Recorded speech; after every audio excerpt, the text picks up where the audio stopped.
Peace, peace, peace.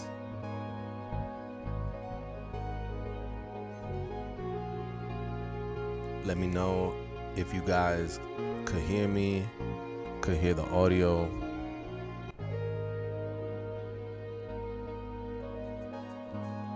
I changed a few settings on the stream, so I just want to make sure the transmission is crystal clear. Mess with the camera settings. Shout out to whoever told me I needed to be at 30 frames per second. Hopefully we got rid of any jitter.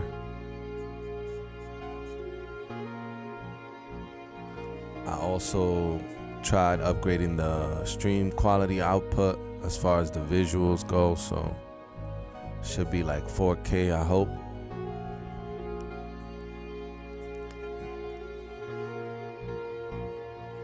We chopping it up today on the ASR 10, the MPC 2000 XL. Shout out to everybody that's been tuning in, supporting the channel so that we could keep this going, keep the knowledge going.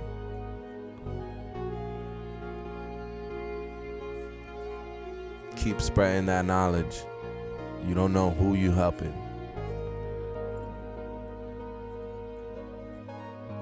Each one teach one.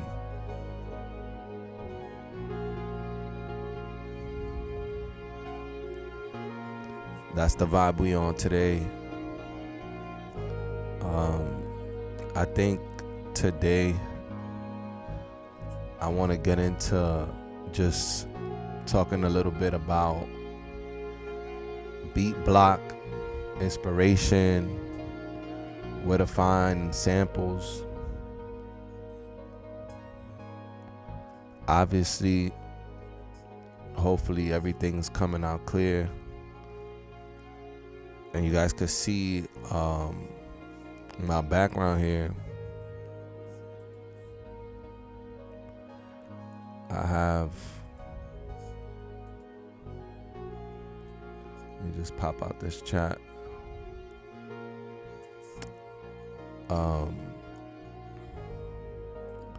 I have all my vinyls here. I got another like, this is 8. They're all filled up with vinyls. I got another one with 8 shelves right in front of me. That's where my whole setup is on. I have the setup kind of like just 2 of these shelves. I got it on Amazon. I believe it was Amazon, yeah. And these are pretty heavy, like heavy duty. For those that know, the ASR 10 is a very heavy beast of a keyboard. Like, this thing is made of metal. I can't even, like, you know, it'll take 2 hands almost or to lift it, you know, with some strength. Like, you know, any of these other keyboards, you could take a finger and it's made out of plastic. This is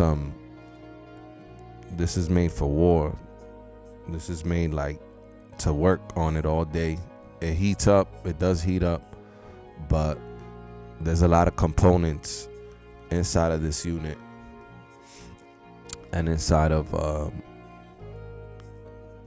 AKAI as well. I've opened both of these up.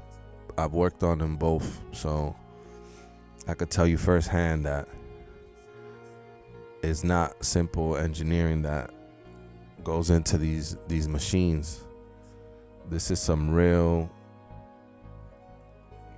you know, this is some real, like, you gotta really put some knowledge into it.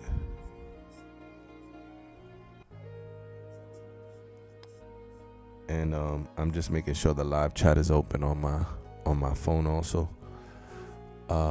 But yeah, so a lot of engineering, a lot of parts,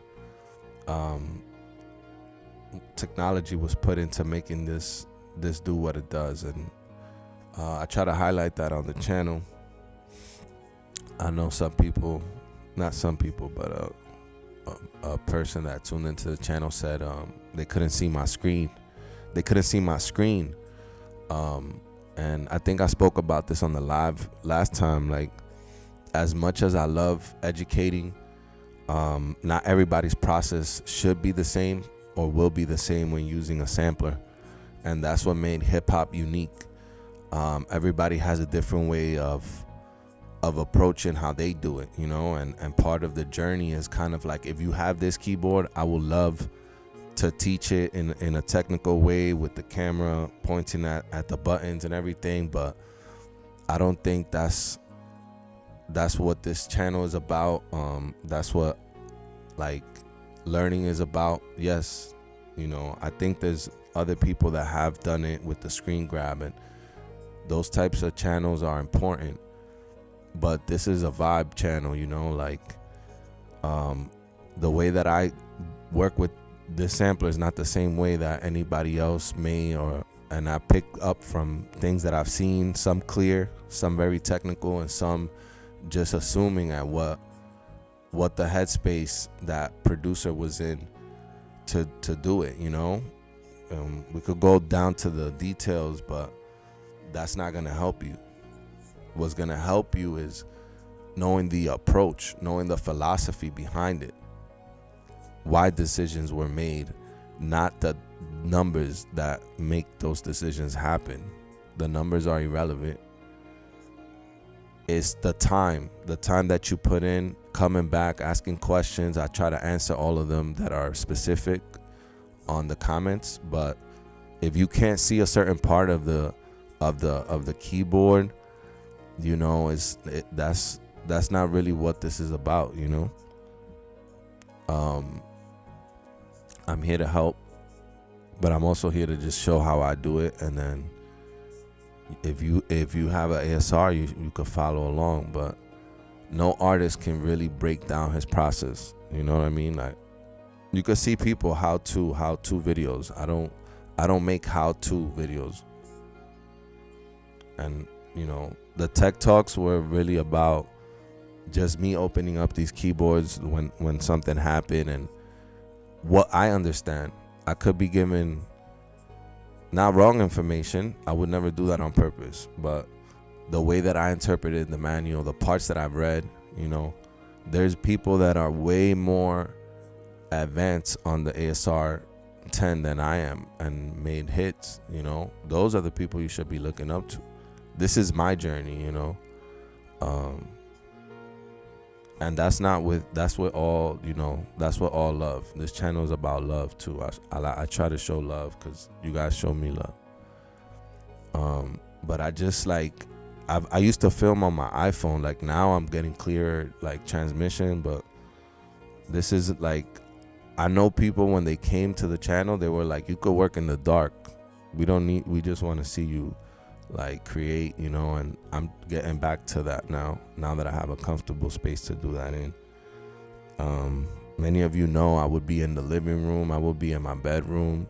Now I have a studio space, albeit, you know, not my dream setup, but I'm grateful for what I have and I'm making it work, you know. Obviously, you know, I have like my favorite pair of monitors, my favorite samplers. So I'm blessed, you know, don't get it twisted. I know that. But to create, you need to be in a headspace that allows you to create. You need to have the tools around you that inspire you. And that's what these things represent, tools that inspire, records. And then when I show the process, it's just the approach. That's all you should be taking from this. Just the approach, because hopefully it's like, it helps you get back on your machine and say, oh, I could do it, but I would do it like this. I could do it better. You could do it better because your perspective is unique. That's why you have to do it. That's why you have to produce. Because if I give you my drums, you should be able to make something different with the same drums.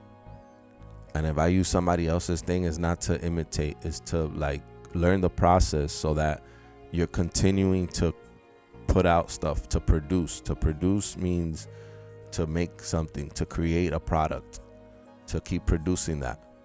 And You know, people like Metro Boomin, like he said it. He's like, it's not about the money. It's about, I'ma make beats. I'ma always make beats.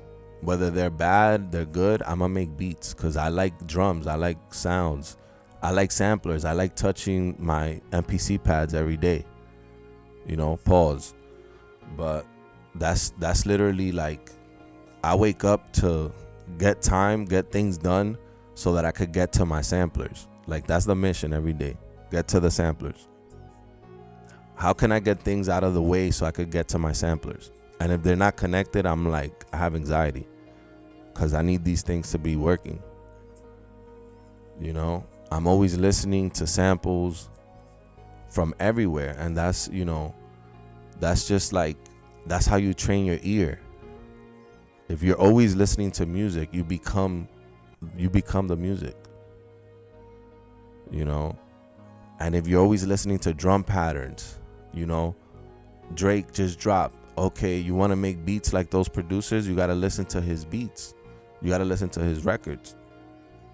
You know, what inspires you? Are you just hopping on a trend? Like, you want to make beats for, you know, Cardi because everybody that's young is listening to Cardi, but you're not inspired by his music.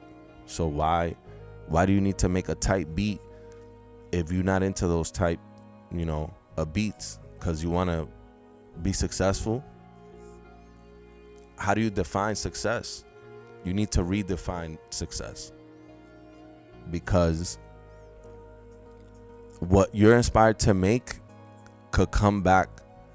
Just like people like, oh, we're gonna sell our samplers and our vinyl because boom bap is dead, it's trap now, it's only trap music. You could do that with FL Studio. I'm gonna sell my sampler to get the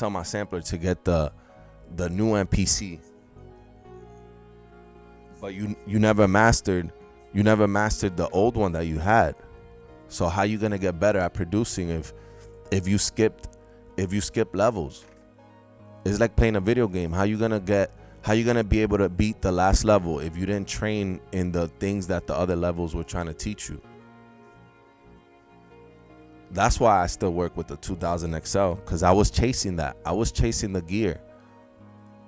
I was buying the 1000 because that came right after the 2000, and the things that were frustrating me about the 2000 XL, the 1000 and the 2500 promised that.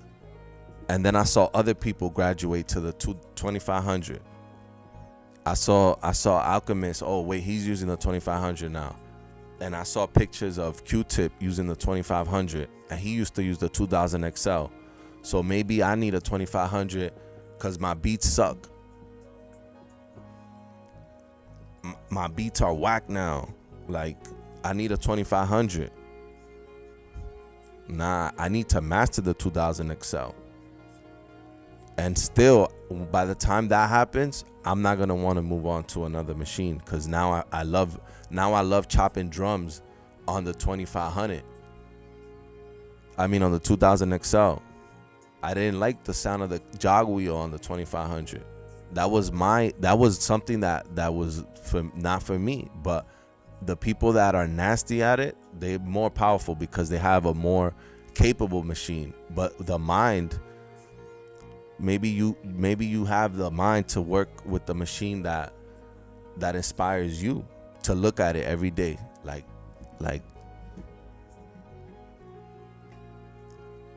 I love that color combo.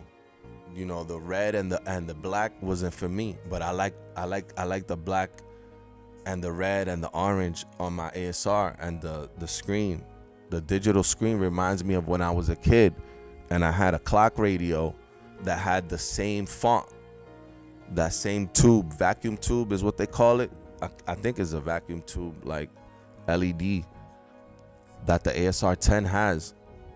I don't like the purple screen one, even though it's better.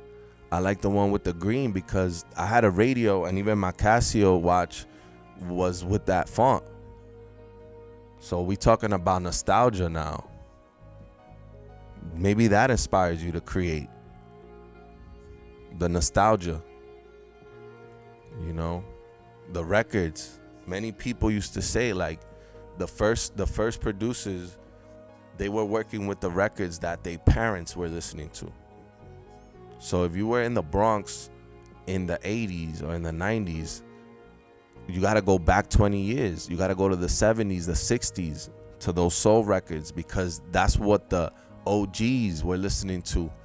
And then the new generation was flipping that. So what's OG to you now? Like, if you're younger, because I know I have some subscribers that are 18, 20 years old, you know, you know, I'm not that age group. You know, I'm about to be 40. I'm about to be 40 in October. You know what I mean? So I may look young and I may not have as much, you know, time put into these machines as some of the legends that are older than me, obviously. Like, they're older, they put in more time. That's not an excuse, but I'm putting in the time catching up now. Like, I'm catching up to the things that I neglected when I was chasing the gear. You know, that's a big thing in our community. The gear.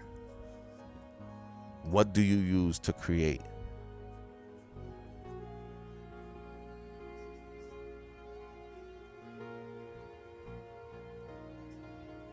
Yes, GearTube. And again, I don't mean to.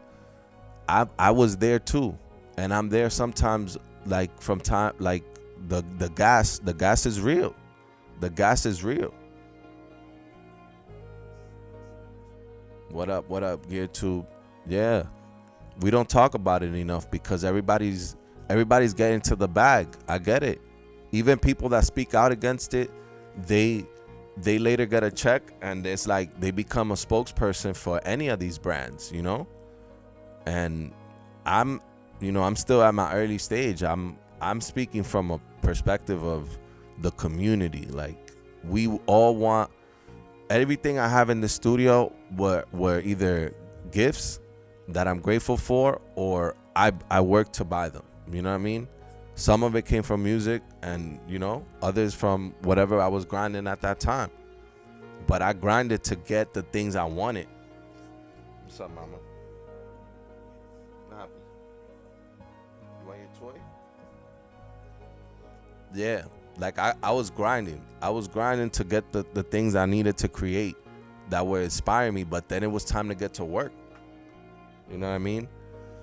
But yeah, enough of that. You know, there's mad channels that bring this up all the time. It's like, don't worry about the picture of the screen of the gear. Like, buy the gear that's gonna inspire you, and then get down to create.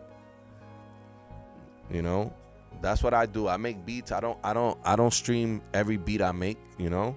And now I'm trying to get more, like, just involved because I like the space I'm in, you know. And I just create. Like, whether I was making money off of it or trying to make money off of it, which I really don't. This is not where my money comes from. You know what I'm saying? I do this shit because I love the process. I love making beats. I love opening up any door. I'm not in the door wars. I'm not part of that. I'm not part of old MPC versus new MPC. Nobody's cutting me a check, so I could give you my unbiased opinion, you know what I mean? Everything I bought is because I researched it and I think it's the best in what I need. Give me a second.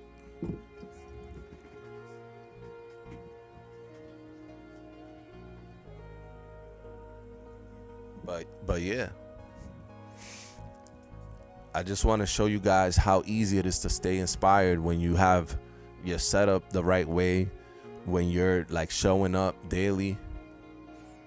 That's all I want to do, is just show you guys my process so that you guys could get to your process, because that's the whole point. That's why you bought that sampler. That's why you bought that DAW. That's why you buy those plugins. Yes, it's because of we want to consume and think that the next purchase is going to inspire us to to finally sit down and create. But what's gonna really inspire you is mastering your machines, your instruments, whatever you want to call them. I think they're instruments and tools. It's like a guitar. If you don't practice it, you're not gonna get better at it. So if you're gonna make beats, you gotta play a lot of instruments. You gotta understand, like somebody wrote on the last video, which was a clip of the stream. I tried to post the whole stream, and I did, and then I tried to create shorter videos from it, way beyond my capacity to do. And I'm figuring it out as I go, but I ended up deleting the live stream, and then only that one video came out of it. There's probably a way I could get it back. I'm gonna continue to figure things out.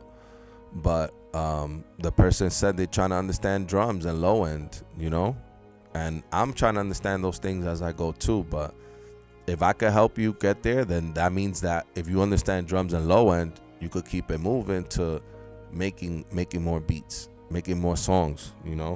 I encourage you to go beyond the beat, make a song, work on your arrangements, work on your mixing. I mix, I record. I'm a recording engineer by profession, right? And I worked in a lot of major recording studios in New York City. I've gotten RIAA awards, gold and platinum. Even if it's one, that's already a check. That's already a check off my vision board. Grammys next. You know what I mean? I'm working on my own releases. I'm working to build with other artists. I'm learning how to work a camera, because that's the world we live in. You can't just be a recording engineer. You can't just be a producer. You can't just be a mix engineer. You can't just be a mastering engineer. You have to be of value to your community. You got to be a teacher too. I want to teach. This is a channel that I made to inspire people. I didn't make this channel to get, X amount of views, or I need to make the next viral subject that people are talking about. No, this is about the MPC, the ASR 10. One day I'm in Logic, another day I could be in Ableton, I could be in FL. I own almost all those DAWs that I work with. I own. I pay for my Logic. I paid for my Pro Tool subscription. I pay for Ableton Suite. I pay for FL Studio Producer Edition. So I've invested. I've invested in physical machines. I've invested in good monitors. I remember I went to what's it called, the AES in the Jacob and Javits Center in New York. I went like maybe 10 years ago. I went over there and I spoke to Andrew Sheps, and I said, what monitors would you recommend to somebody starting out? And he's like, pick one from any of these companies. They're all amazing. You're here, you could listen to them now, and just stick with one, because you're gonna learn it. The same thing with the headphones. Obviously he uses these, but I used to always like listening on these since I came across them as a young person, like maybe in my teens, because these are $100 Sonys, and I'm like, I love them, and I don't see why you can't mix on these and the monitors of your choice. I got the Aventones, the mixed cubes, but I don't really use them. They're not even connected. The focals are connected, and I got my headphones and my MacBook Pro. I like the speakers on that too. I've mixed label records that got approved on my MacBook Pro with no monitors connected, with no headphones, reference check, nothing. I heard it sounded good, and I sent it to the A&R, and they approved like 3 records. I mixed them on my MacBook Pro. The cat is out the bag. You know what I'm saying? You don't need focals. I think I made a short one time. You don't need any of this. You need your ears and your knowledge. how you gonna make something sound crispy, how you gonna make it sound modern, how are you gonna clean up low end, how are you gonna clean up vocals, how are you gonna tune vocals depending on the style, how are you gonna level things out so that it hits on phones and on monitors. Some of these A&Rs are listening back on Augsburgers, and some of them are listening back on the AirPods Pro, you know, or on their AirPods, or on their wired AirPods, or on their laptop speakers, because I've seen them in the studio just hit spacebar. They just hit spacebar on their Macs. And guess what? I have a Mac too. That's what the studio's running on, a M1 Pro. So I'm mixing on the same format, that on the same medium, listening medium, I guess you could call it, whatever you want to call it. But the same speakers that they're gonna play it back on, that's what I'm referencing. That's what I'm listening back on. So there's your cheat code. Everybody's listening on their iPhone. Your records, your beats better hit on that iPhone. You know?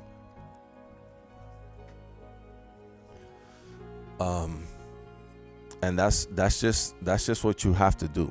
Like, you don't need monitors. So the fact that you want to wait to mix until you get monitors, guess what? I had a paycheck waiting. Like, mix. All right, I don't got my vocals are in the closet. I just moved out of my studio, and the label Rock Nation hit me up. Rock Nation was like, "Yo, we need you to mix. We need you to mix these 3 songs by tonight."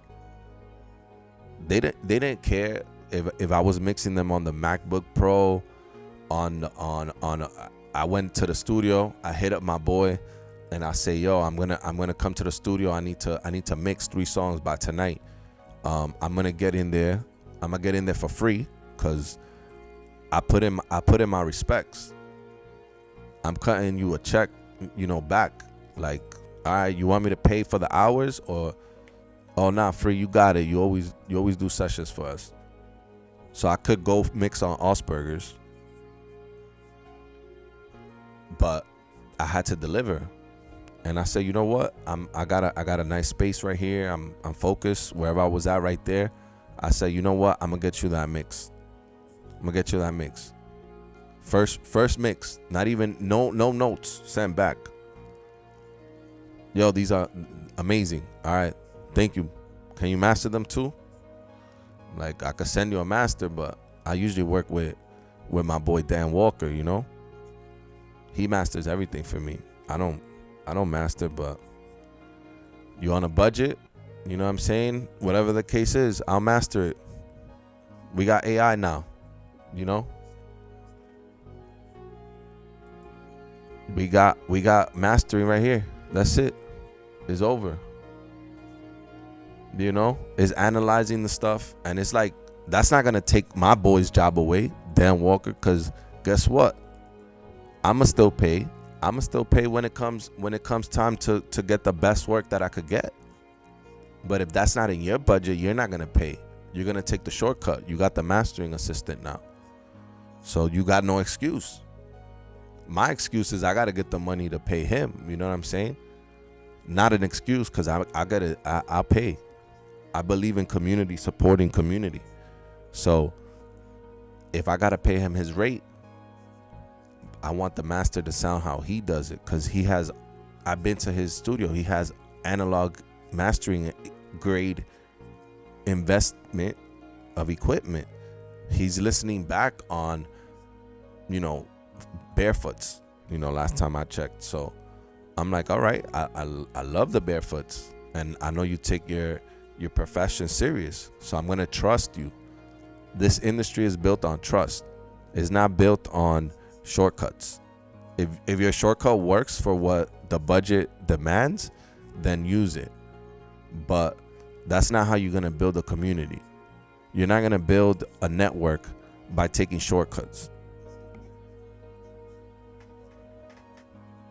The way you build a network is by supporting each other. So if you need a mix and I'm a mix engineer, I got you. If I need a master, you're a master, and I got you. And what's your rate? You got a studio, I'm not even trying to get in there for free. I know I can, but I'm like, what's your rate? Let's break bread. How do we break bread together? Because I could give you for studio time, you could give me the mix, and then I'm gonna pay my boy the master. So now a lot of people are eating, and you eating back when you have a master product that you're gonna earn royalties on for life, and your kids, and you gotta think of it like that. You're creating a residual stream of income, and everything has a price. You know what I'm saying? The mixing has a price. The recording process has a price. Your investments are a price that you paid, your time to master these things. So when I go and I chop, I know what I'm doing. Or if somebody needs, we need somebody to fix the ASR in the studio. All right, I could go. And if I can, I got technicians too. I got mad at my boys that are nicer than me at opening shit up and doing soldering, and you know what I mean? My tube tech is broken right now, so that's not gonna be an excuse. I use just a preamp. I got a BAE. I got a 1073, so I'm Gucci. Oh, you need a mic? I've given away mics. I've given my friends and my family mics. Like, oh, you want a mic? All right. I'm not gonna give you my most expensive mic, but I'll give you $100 mic. Here you go. That was your excuse. You need a $500 mic? All right, if I got it and I got another one that I could replace it with for the time being, here you go. My keyboard is broken. You can have it, but, the B is broken. I've given people guitars, and it's not about what I've given. It's just I've been given things too.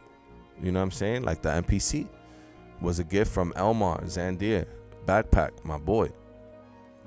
But he saw that I would put it to good use.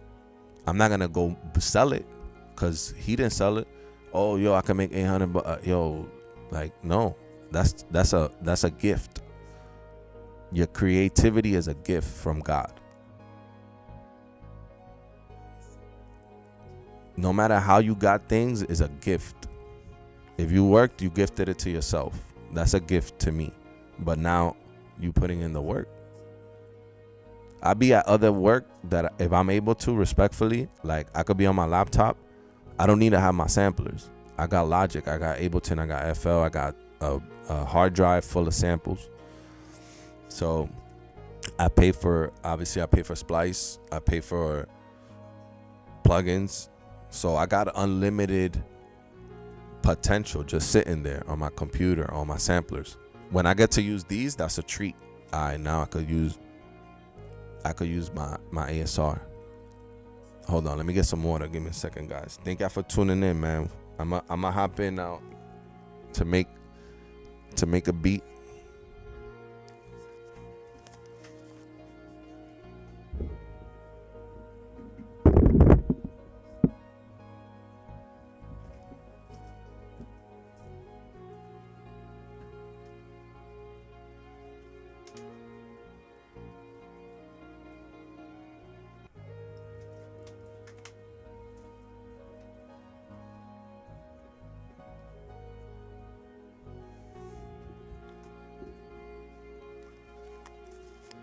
Yes.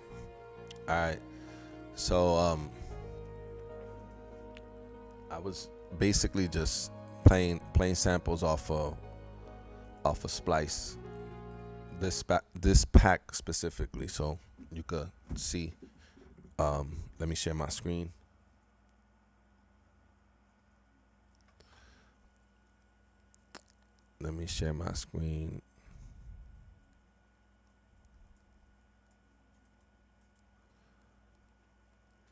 All right, here we go.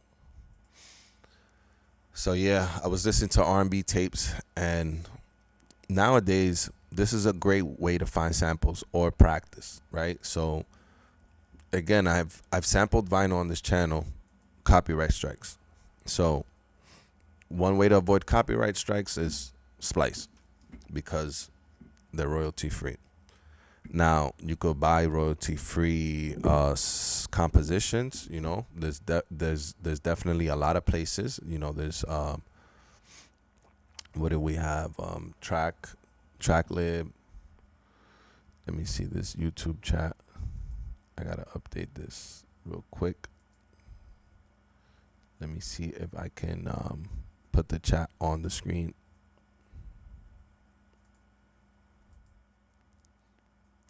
Let me copy this link real quick, because we are getting some participation here and there. Copy website. All right. So here we go. Let me just.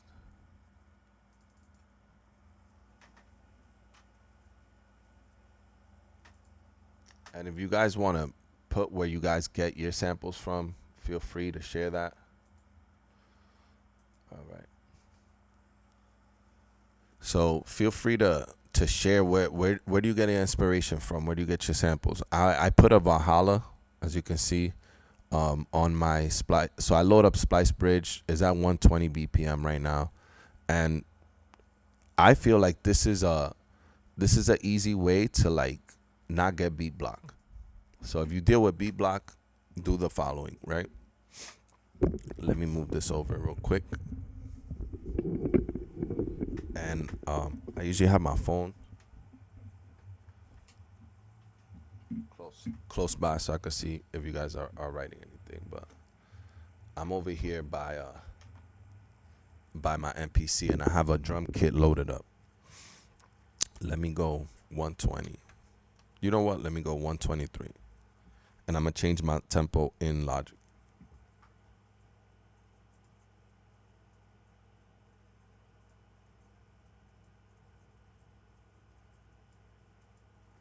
So I have a drum kit that I sampled off of Splice.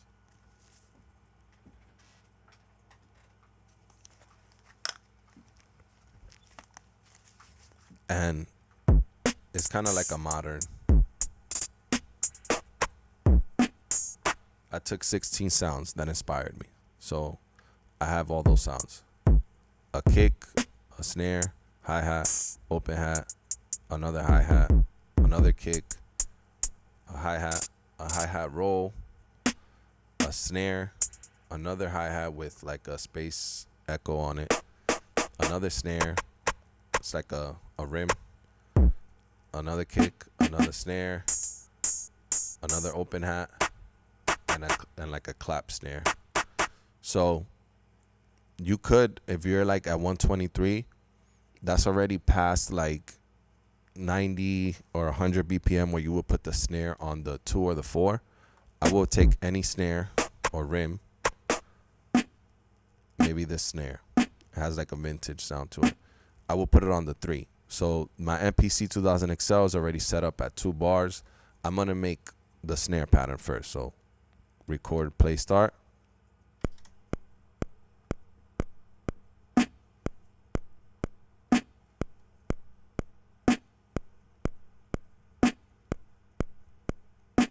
And I don't have full level on. I'm just playing it whatever velocity I end up hitting with that.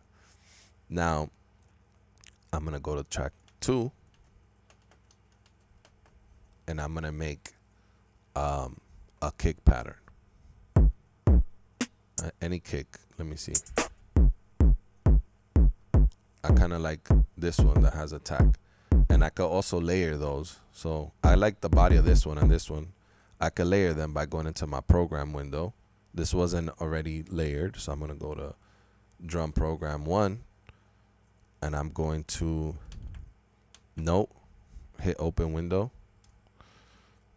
No, it's going to be mode. Okay. Yes. Simul. So this is note 37. I'm going to go to simul. And I'm going to add also play note, which is 38. So 37, and this is 38. Also play note, and I'm going to put it here to 38. So now anytime I play this kick, it plays both. That's with it. That's without it. Because it's playing this one too. Okay. So 38. Okay. Okay. So now I'm going to go back, make a sequence.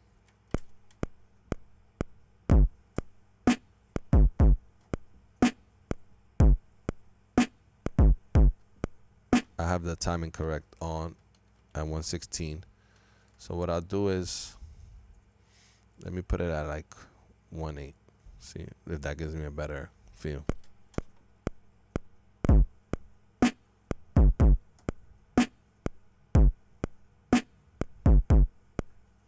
That's kind of like, I want that kind of vibe. It's not on full level. So now I'm gonna go to track 3. So far I just have a kick and a snare. Track 3, I'm gonna make a hi-hat with this one.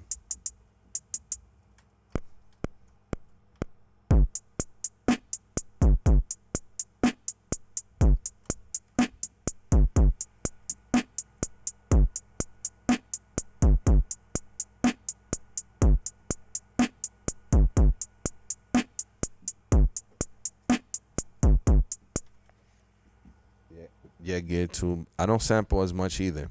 I have a process and I use samples here and there, but it always comes back to the roots as well. Like I like chopping drums and break beats, even though a lot of my beats don't end up sounding like that.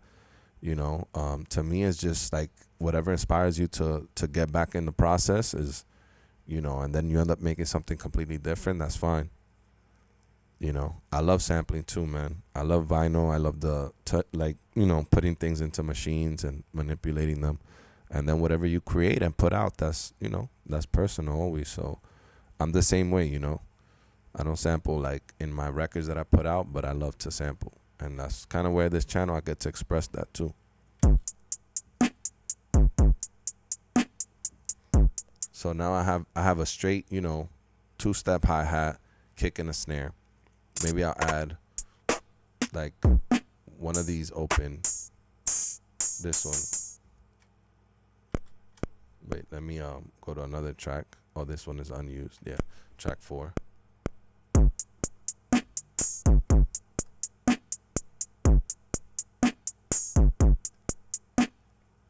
And then I'll do this at the end of the other bar. And you know what? I'm gonna duplicate these bars. So I'm gonna go to edit to make the loop longer. Edit bars. First bar 1, last bar 2. After bar 2, 1 copy. That's gonna make it 4 bars long. There we go. And it's now I'm gonna, after the end of the 4 bars, I'm gonna do this little row.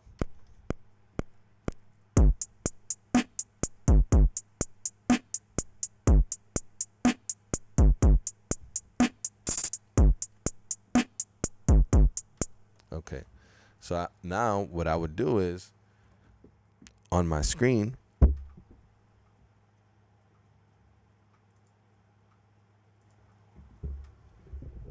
see here, I already have a session set up with the same BPM that my MPC is playing at, and I have an instance of Splice Bridge going to a Valhalla room. You don't have to. This is just personal because I like to give it my own like sound. And from there, I would start playing the drums first.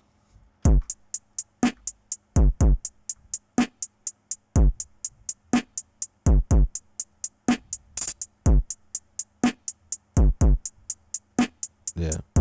And then from there, I will go and open up that pack that I was listening to and start with, let's see, should be in my recents right here. Song starters.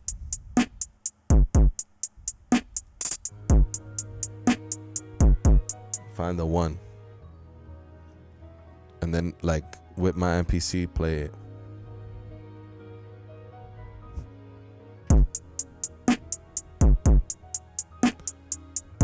So Splice Bridge should be connected.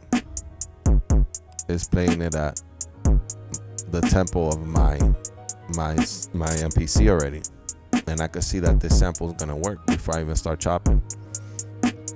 So if I'm gonna chop this up, I'm like, all right, this is an easy way to stay inspired, and now I can make a beat already off of this. So I could either bring it into the MPC, bring it into the ASR, because the next thing I'm gonna do is record it on my phone, probably over here at that tempo, and then I could just easily sample that into the ASR because I have a dongle here to connect to my ASR. So I'm gonna do just that.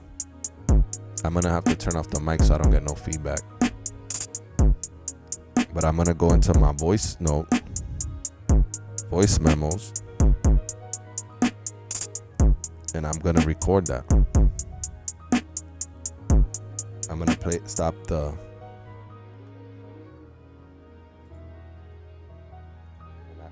I could just open it up here.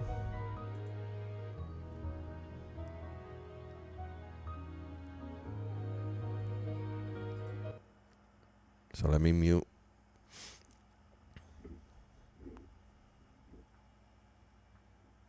I'll mute my mic real quick.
All right. So, no secret, that's where I got that sample from. All right. Now that that's out the way, let's put it into the sample. So already you're creating character because you're not just dragging and dropping. You're recording it off of vocals. You're not gonna have the same sound as me right away, because guess what? You may or may not have vocals, but what you have is gonna give a character. Doesn't matter. It's not the gear. It's the process. So what I'm gonna do is leave that alone so it doesn't buzz, but that's the reality of this gear. Is I'm gonna grab my aux. That's what's buzzing. I'm gonna grab my aux and I'm gonna play that back into the ASR, get levels. Let me lower it so it doesn't. Edit recording. So let me see, because I want to make sure I'm close to the start point. So I'm gonna trim it inside of the voice note app right before the one. I'm gonna trim right there, and then at the end I'm gonna leave that one like I did in my last video. I'm gonna trim just a little bit, because this is gonna go into my ASR. Trim. So apply, and then I'm gonna get levels. The phone is going into my teenage engineering now. So more character. Put the volume all the way up on my phone. Now I can add reverb in here if I want to. me see. That's here.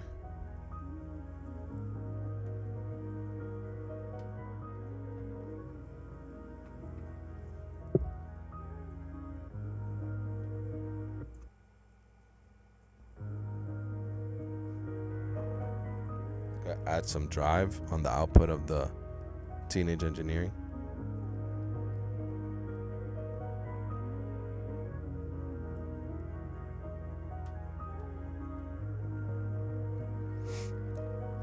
All right. Things you could do.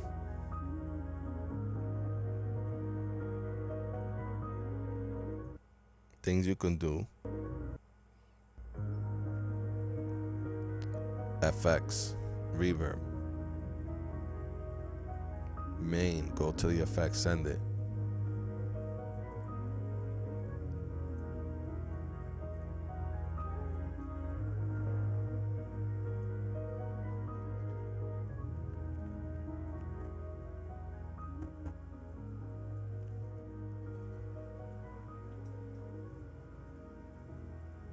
You know, the output's a little low. Could increase it here.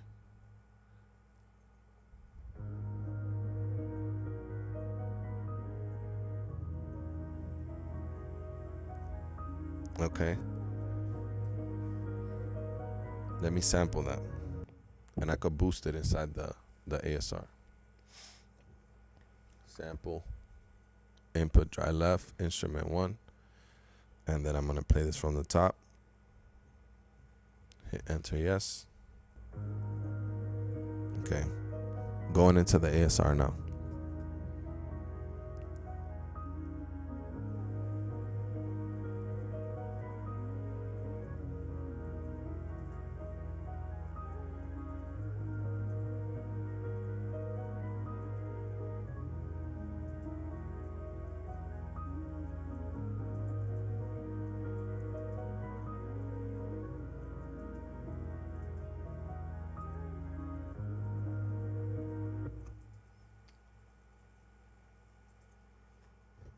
So now that that's there, enter, play root key. I'm gonna do the housekeeping, command amp, normalize gain, let that process.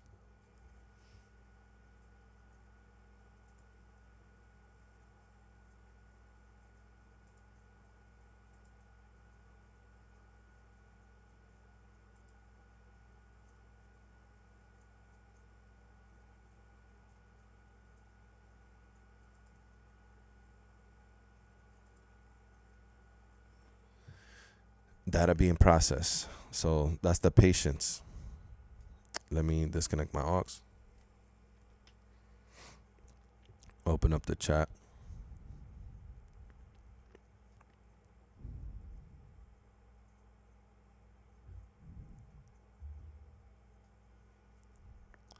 Yeah, so that's part of it.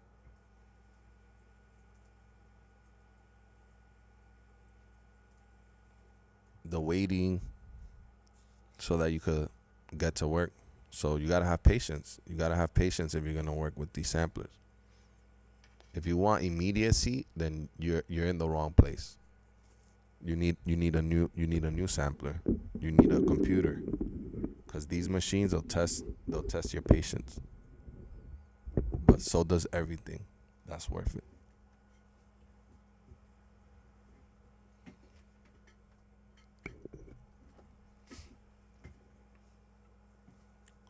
All right, so it's normalized, and then I'm gonna boost that. Edit amp, boost, and I also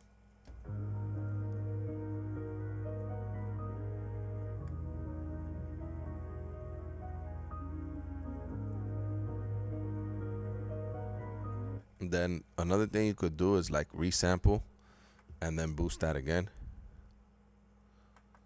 Sample. You could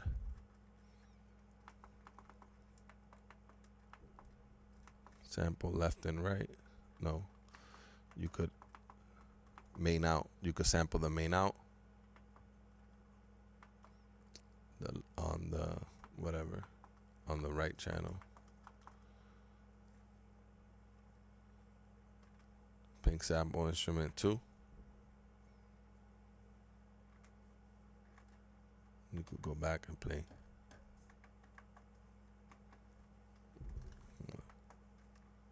Sample main out right.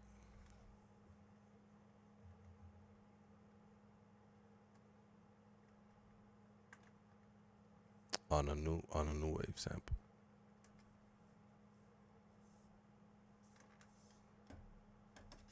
Could have it playing basically. Yeah, that's what I'll do. Sequence.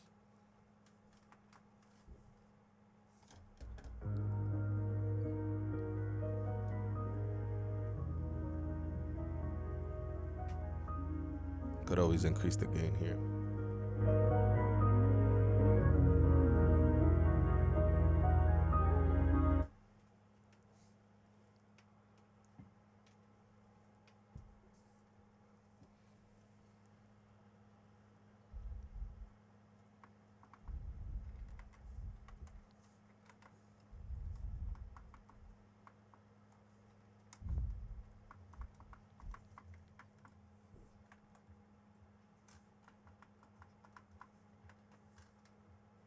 I'm on.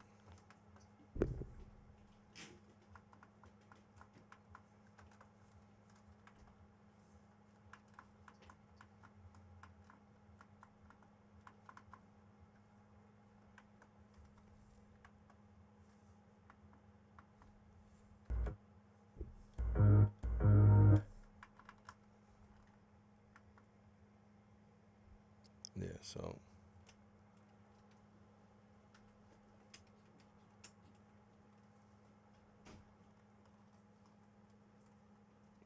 yeah, so I do resample it. It's just right, like the sampler itself is okay. There we go. It's acting up.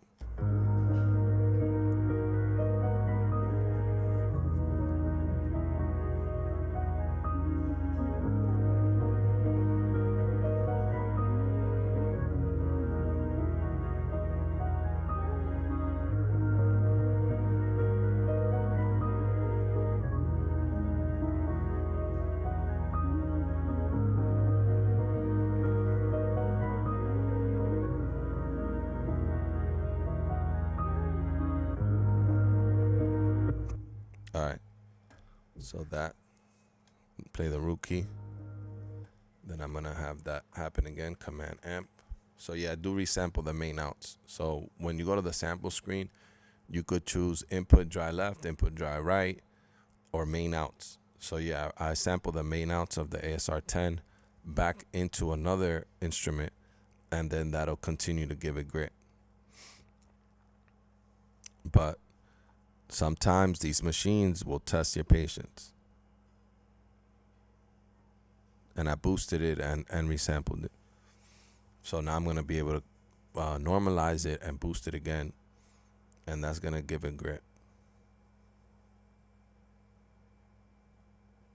And if you lower it, you could lower the sample rate in the machine. That's going to give it grit. So I'm going to do that also. And that takes data being processed. Is blinking right now. So if you want to see what my screen is showing, it's like, I could just tell you, it says data being processed and it's blinking. It's blinking, flashing data being processed for that whole time. So when I make a video and people are like, oh, your videos are too long, you got to edit them. Like, that's why I'd rather just go live so that you guys could see. You guys could see like the time it works. Now it says command complete. Now I'm going to boost it again. The boost is already on here.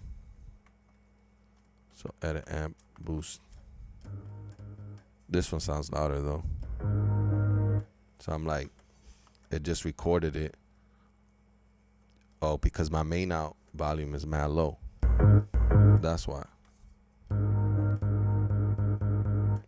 And I could just take this one, because that one's already like, you don't need that, the boost on, off. There you go.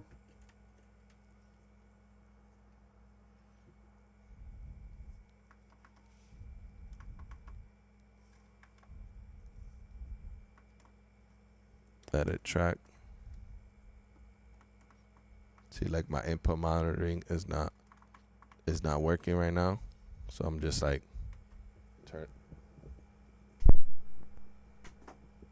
I'm not afraid of just turning it off and losing everything, because it's on my brain, number one, and on my phone, the sample, or on my vinyl. So now you know how many times you have to do things like that, because these machines they're not for everybody.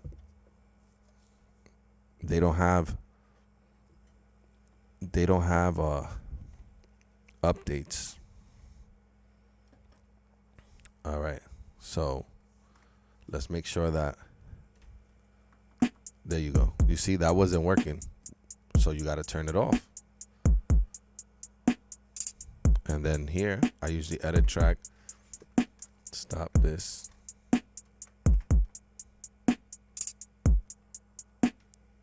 and I gotta make the panning is all the way to the right. So right away, boom, pan all the way, and then I 0. Then I gotta put this all the way to 99. Now when I play that's going through the ASR, MPC going through the ASR.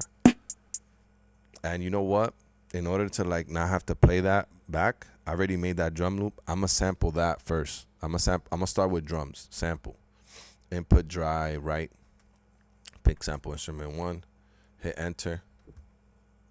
Play.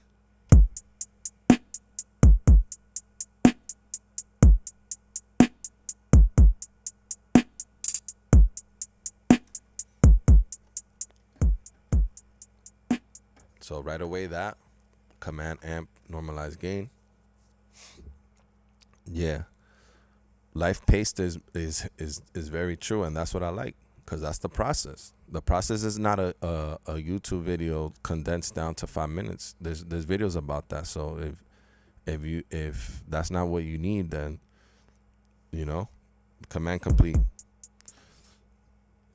So now LFO. Remember, the pitch LFO is usually no edit pitch. LFO to 0.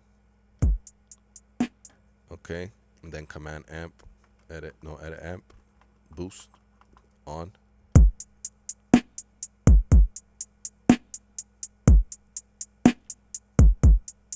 And that should be a 4-bar loop. So I could start with that already. I could say edit sequence. I'm at 123. That pattern, I made it on my ASR, on my MPC, if you were watching. 123 is the BPM that I want.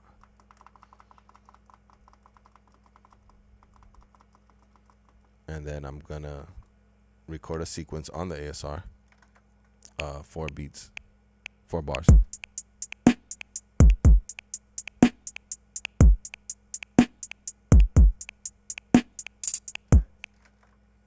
5 bars, yeah, and then I'm gonna command sequence, edit song steps. No, not that. Edit sequence, change sequence length.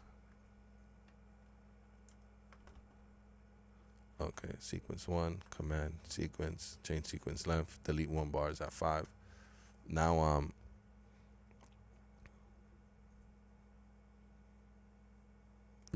at 4 bars. Yeah.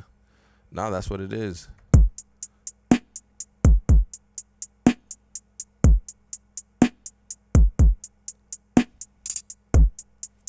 So it's already, I got a loop, I got a drum loop. So now I could start bringing in my sample.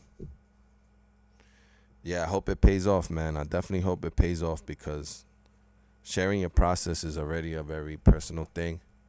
And I know a lot of producers choose not to, because sometimes the feedback isn't always positive.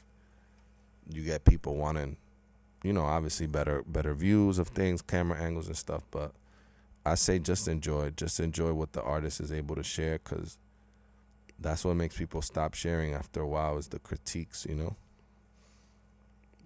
Although that won't stop me, I'll tell you, because I have to create. So I share because now I have a way to do it that makes sense for me. It fits into my life. So let me sample this thing that we got off of Splice. Sample input dry. I believe it's left here that I got. Let me just test it first.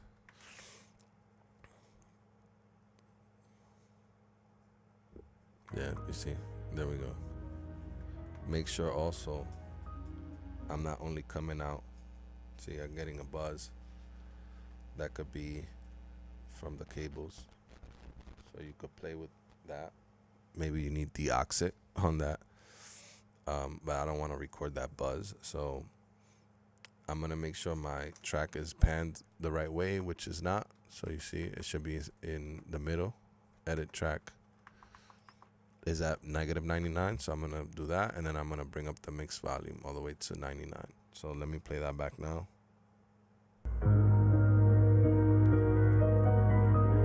Yeah. And I'm going to put the input level in the back a little bit till I'm redlining. Just a little bit right there.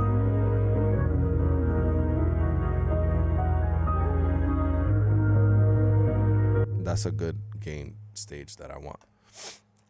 Now, you could go and hit sample, input dry left, enter, pick sample instrument 2, because my drums are instrument 1. I'm going to hit enter, waiting. So the ASR is waiting for input. Now I'm going to hit play on my notes app. On my voice note app on my iPhone.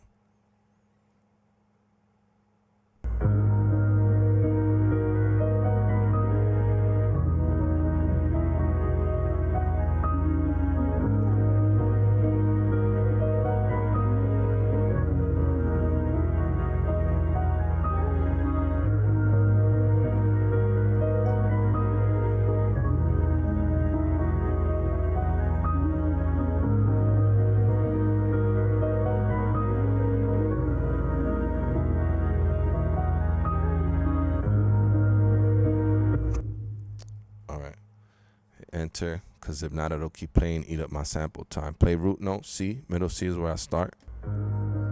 That's low. So what am I gonna do? Let me edit pitch LFO. We could use that as an effect if we want chorus on it, but I don't right now. Command amp, normalize gain, housekeeping. It's what I call it. It's always I always got to do that to prep the sample. Let me open up the chat.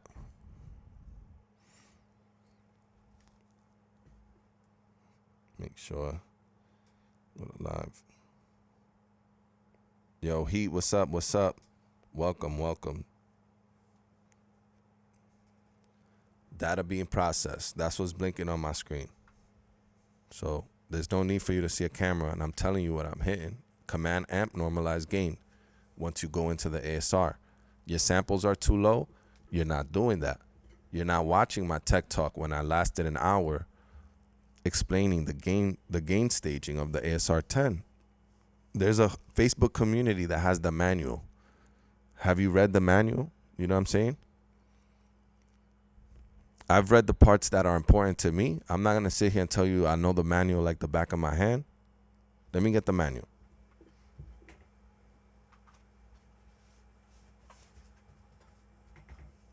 There's the manual.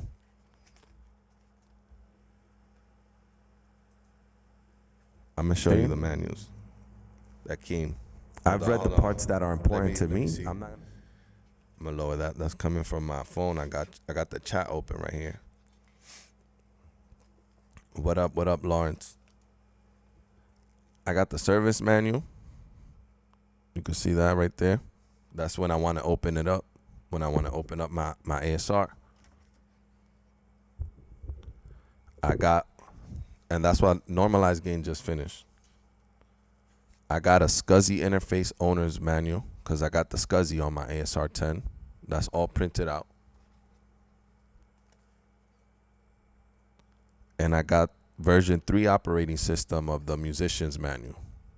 There you go. So when I'm bored, I'm hitting this. If I don't want to work on beats, I'm reading it and imagining in my head, because it has the pictures. I'm imagining in my head what the ASR would look like when I'm away from it. You know what I mean? I got to create that picture in my head because I'm obsessed. I'm obsessed with my ASR. The MPC, I think about the buttons, the open window, how to get to things when I'm not around it, so that it could become second nature when I'm creating, is not getting in the way. You could watch me on the camera angles. Don't worry about that. You have to know these things like the back of your hand for what you need it to do. Because sampling is not hard if you know the approach. You could make a sample beat on a SP404 if I give you. You could make this whole beat that I'm about to make, you could make it on the KO2. Put the manual over here. Closer to the ASR. We got floppy heaven. If you over here in my studio, there's floppies on floppies. This is just one case. I got like 4 or 7 of these. I order floppies all the time. That's like film to me. I order film. I got a film camera too. We could talk about that all day. We could talk about stuff. But if you don't know your way around, it don't matter where I put the camera because you're not putting in the time. I should be able to talk to you about the ASR and you know when I'm hitting command, there's only 3 buttons right here. Load, command, edit. So if I hit command pitch, I'm telling you what to do already.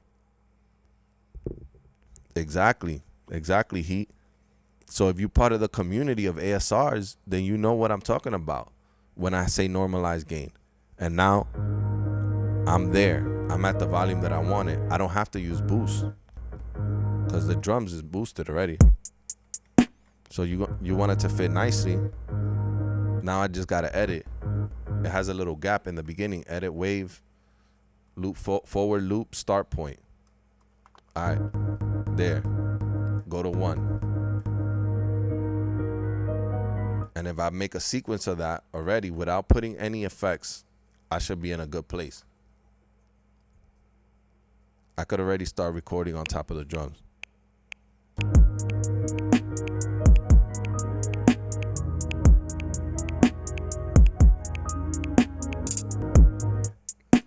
So it's starting early. I could go back in my wave sample. It's non-destructive.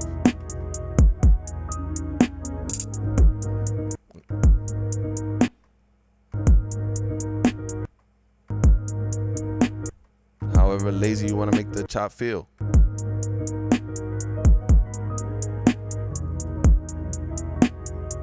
And I could boost my sample now too if I want. And add a filter.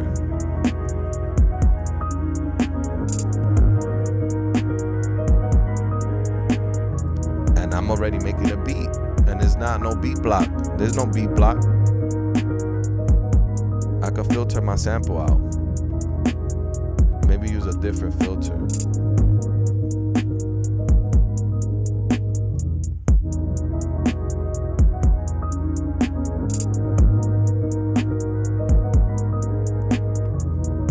So we can make beats all day.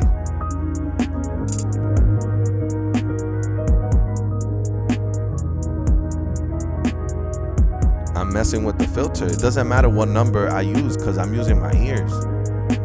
That's what I'm trying to get through, you guys, to anybody. That unless you got it, that's it. You know what I'm doing already. So you just like this is now I'm putting a reverb on it, but now what I'm gonna do is go to edit, effects, and I'm gonna go to bus number 3, which has no reverb, and I'm gonna make sure that now my drums, track 1, edit amp, is going to bus 3 instead of bus 1, which has mad reverb. Why do I want reverbs on my drums? It's gonna sound like that. So now I'm gonna go to bus 3. Also reverb, but it should have no reverb. Okay. And then it's starting weird, the sample. Let me see. Sometimes you could go to the low end of it and mess with the start there.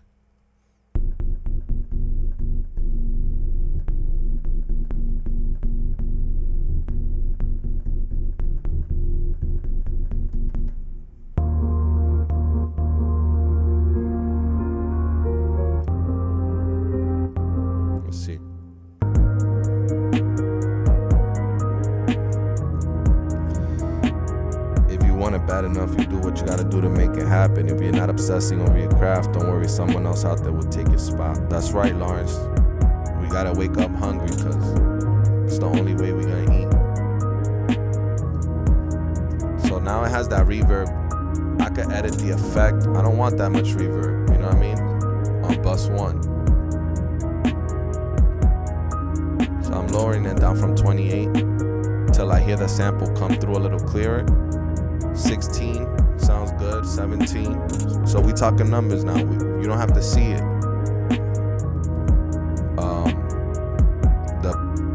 The amount, the boost is on, so now I can mess with the volume level in the amp section. Edit amp. Let's go down a bit so that the drums.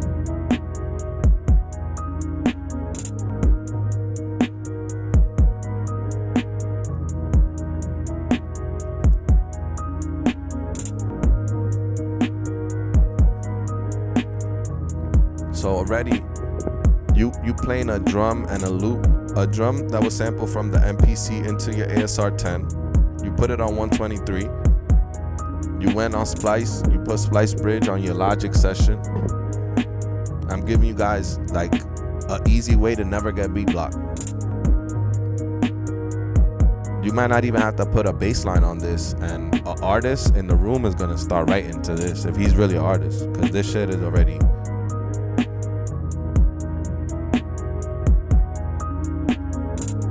I'll put the sample a little higher so it could be more inspirational. And then from there too, let me hit the stop. So everything's playing in the ASR. I got my Teenage Engineer connected. So now I could go to sound. I could audition sounds here. It's listening back with the reverb. And I could also edit that. So I could go on track, edit track. Instead of coming in or playing back on bus 1, I'm going to play it on bus 3 for both tracks, A and B, so that I don't have reverb when I listen back. You see? No more reverb now on my external in. So if you know your way around, you're like, oh man, I got to take off the reverb. No, you don't. You got to send your track, your audio tracks, to bus 3 that has reverb at 0. That's where my drums are going that's been sequenced into the machine. And that's where my MPC, which has an input going into the ASR, and my KO2 has another input going into the ASR. They're both going to bus 3. I mean, all 3 of those elements that I mentioned. If I'm talking and you don't understand what I'm saying, then it's like that's a skill level issue. That's not a camera. I cannot put that on camera. Because I'm speaking in a language that engineers and producers is, oh yeah, no, I know, I do that all the time on my ASR. So I was gonna find a bass. That's an 808. I could go through sounds now. Sound, I have the stock sounds back on the KO2. So sound number 21. Let's go to, I think the sound starts at 400 for bass. Yeah. Oh, I had a pattern recorded there. I could sample this into the ASR and create a bass instrument. And I know that sample, if I go, that sounds good. If I go on Splice, I changed the tempo of it by using Splice Bridge, but I didn't change the key.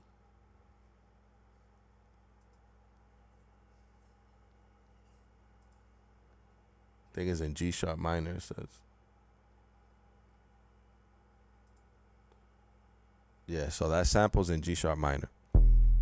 Now, I could also monitor. So let me just sample this. Depending on what type of, maybe, let me see.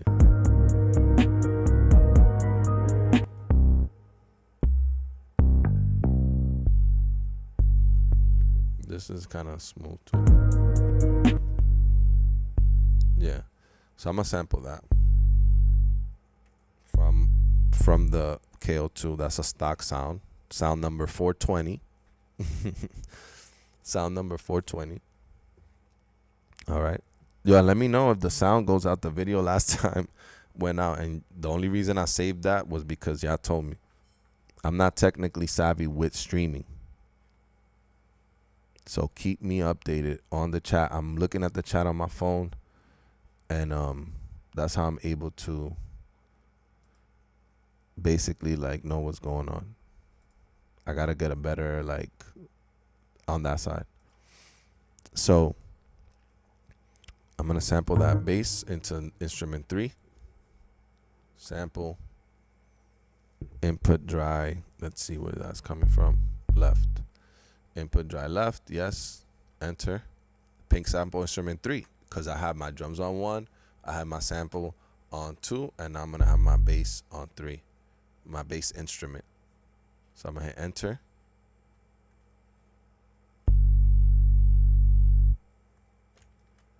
And I'm gonna play the root.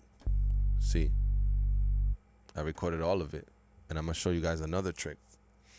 So I'm gonna command housekeeping amp normalize gain. It's gonna be quick because it's a short sample that'll be in process. That's what's blinking on my screen. Command complete. Now I'm gonna also go edit amp, and I'm gonna boost because it's a 808. And guess what? It's already going because I've sampled bus 3. It's going to bus 3. No reverb. So it went from this to, you see how the ASR already added more gain and more grit and more punch than that straight unity coming out of the KO2. Same sample. ASR 10 is giving you more power. So that's going to make you sound more punchy, more professional. The same sample right here, it softens up the transient, but it makes it punchy on the ASR. As opposed to, that's kind of clipping. And I might have changed the gain in the back already. And I like that too. So if I want that as an option, guess what? Now I'm gonna hit edit layer, trigger, enter, and then I'm also change the pitch so that this is only on this root key, on this C note. So I could use a wave sample right next to it with that gain that I hear now. So there we go. Now what I'm gonna do is I'm gonna sample the MPC again. Input dry right. So I'm not on left anymore, I'm on right. Enter. Pick sample instrument 1. New wave sample. Enter. Shuffling data. Blinking on my screen. Now I'm gonna hit enter. Wait.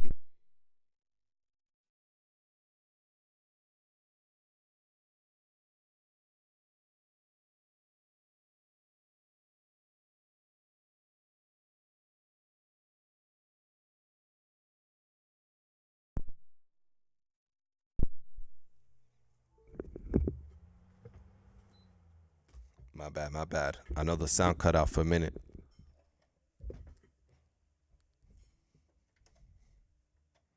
And that's my power. My power went out. My power went out. So welcome. All that work is just gone. That's the reality.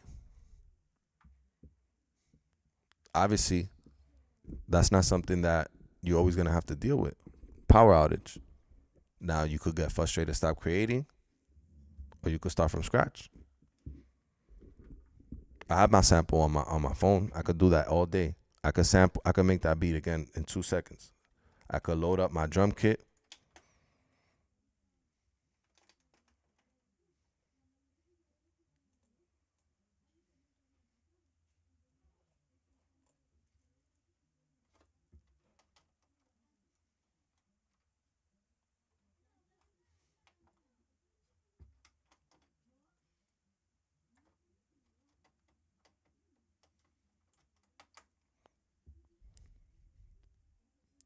Yes, sir. Now I had a power outage. It's hot in New York right now, so somebody might have turned on an AC or a microwave, or air fryer, whatever. My power is like when I make a studio, I usually have power done. Like even when I set up a live sound, I have power come in, connect to the breaker box, and we run power direct from our distribution. You know what I'm saying? That's how I would have this studio set up. This is like my personal studio, so I'm gonna have power outages. But guess what? I would have been put this in Logic if this was like, oh, I'm making a pack for an artist.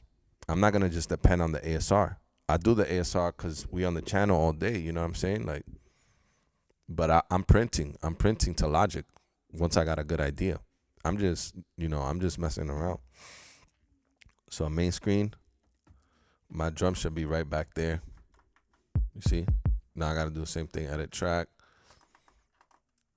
pan, so it's coming out the right. You know what I mean? Volume. Drum kit loaded again. I could start making beats again. 123.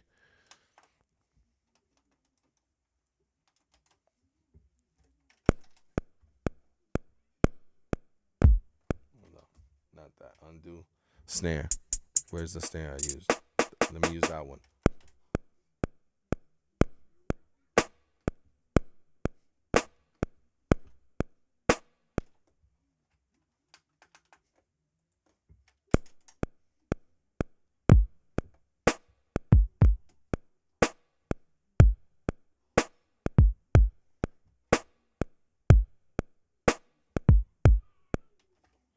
All right.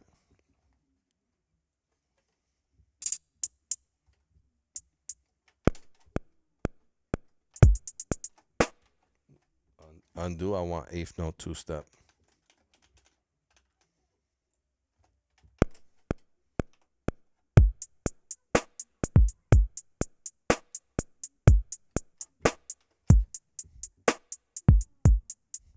Different pattern.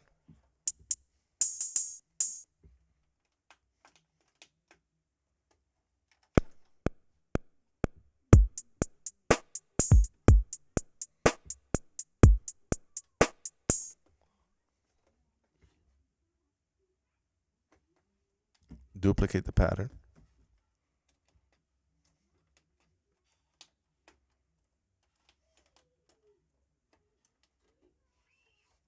Now I'm gonna record that little.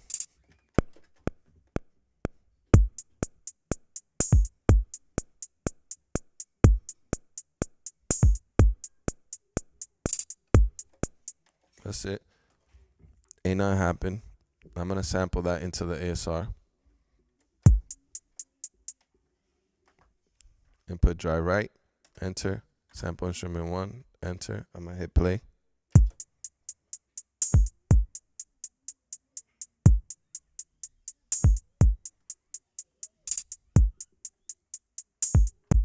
Okay. Play root note. Command edit pitch. Pitch mod. Turn it the LFO to 0. Command amp. Normalize. Gain data being processed. And guess what? I got the sample on my phone. I could sample same thing. It's recreating. If you did it once, you could do it again. You didn't lose no work. You lost time, but you didn't lose work. You lost time. Do you have time? That's what it's about. I lost power, but is that gonna make me stop? No. Then edit amp boost on.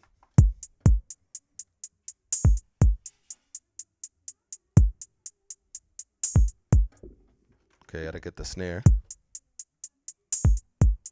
Okay, because let's see.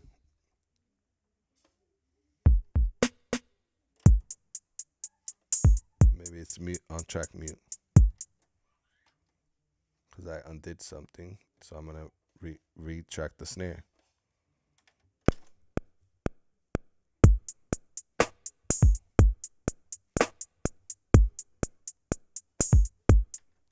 Do it again.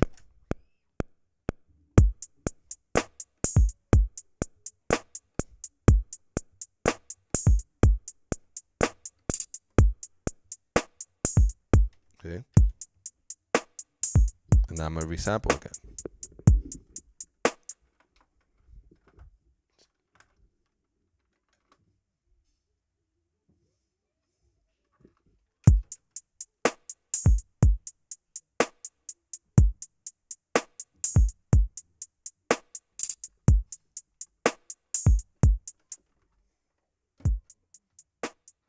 Okay, edit, pitch.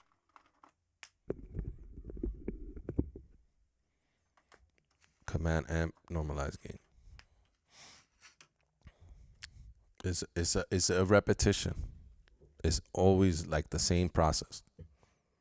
Now, whether you sit down to do it, that's on you. If you want to use this, if you want to use Logic, I can be on Logic all day, but like, we don't want to see computer screens, you know? We want to see people working on keyboards, working on their machines. Edit amp boost on. That's it. I'm gonna record a sequence right away. I'm gonna shuffling data.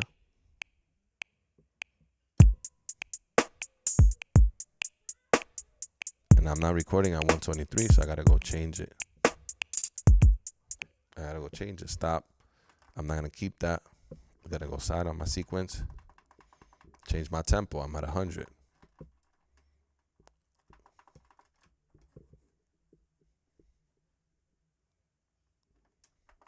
Now I'm at 123, which is the tempo of my MPC. And I recorded the whole sequence.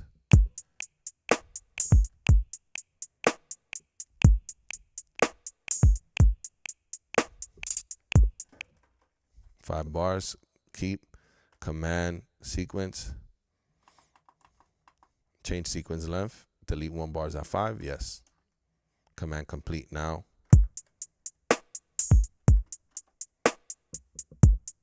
I should have a 4-bar sequence. That's it. That's it. Now I have drums. Now I'm back to my sample. Let me go to my notes.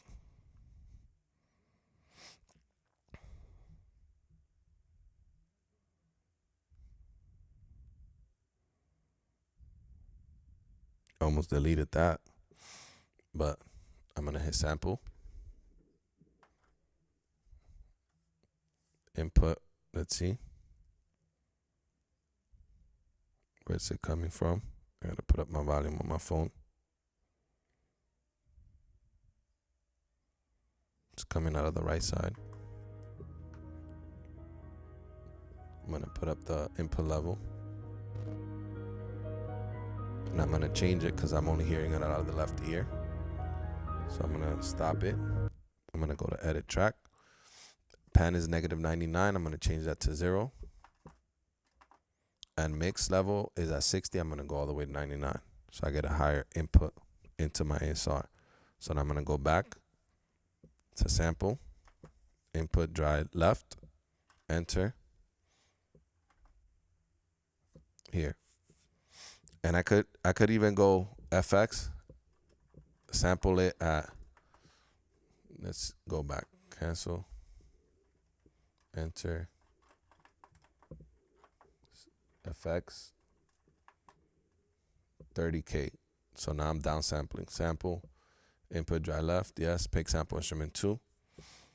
I'm gonna hit enter, it's waiting, now I'm gonna hit play.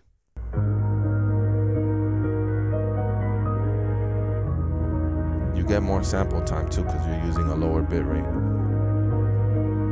or sample rate, whatever.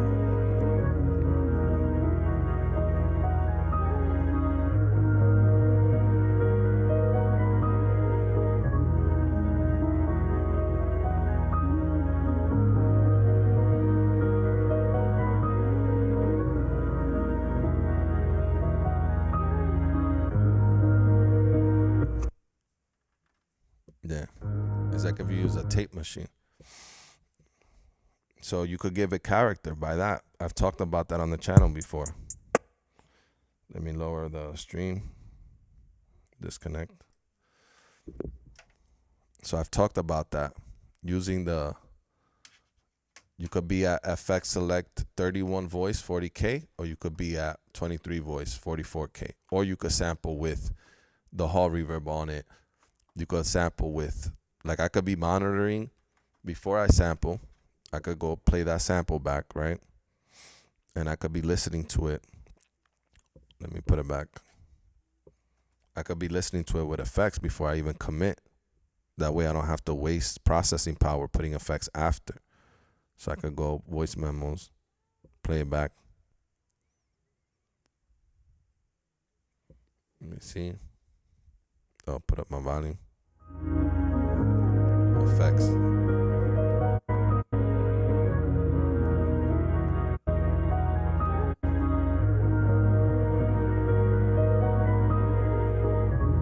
I could sample it like that. I could sample it with the effects. Let's do that. That way we don't waste like processing power. If the effects is running the whole time, then you're gonna have an issue later on when the machine starts to act up.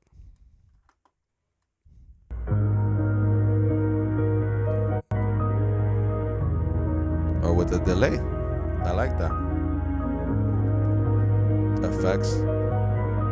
Delay mix. Lower the mix a little bit.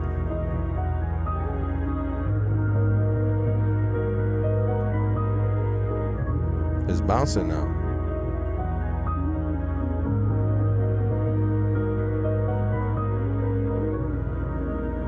The beautiful effects of the ASR 10.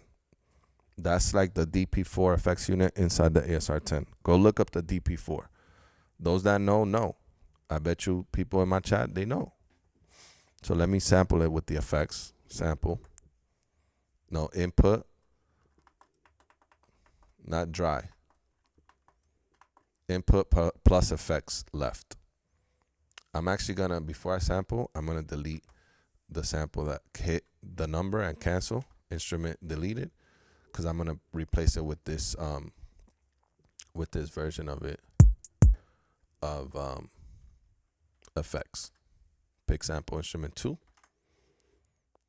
Shuffling data. I'm gonna hit enter, it's waiting, and then play.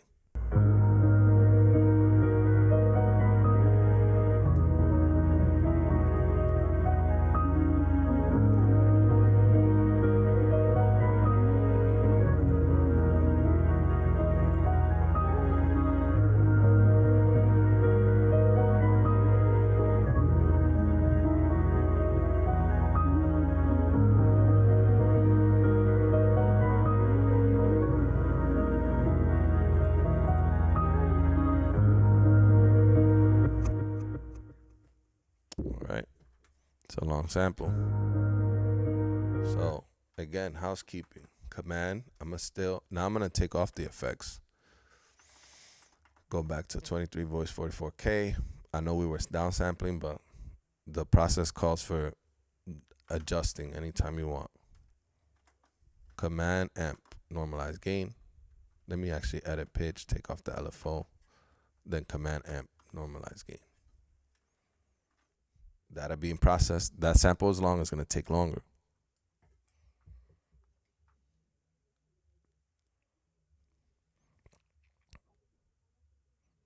You know what I mean? So that's part of the patience. You guys saw the lights went out. The ASR turned off.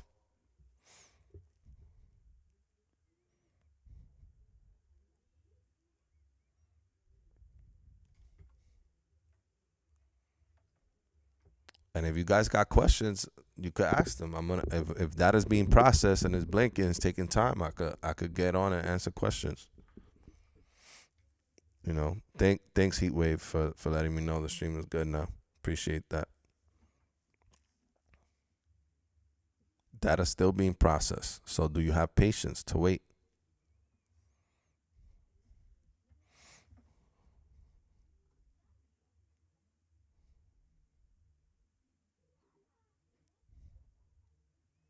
You know what I mean?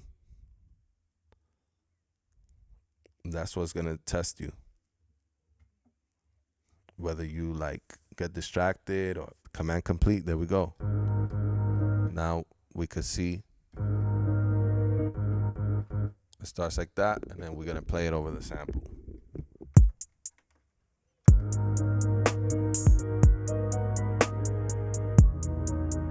and I could boost it like I did last time. Edit amp, boost. And then I'm gonna go add it to the sequence right away, committing.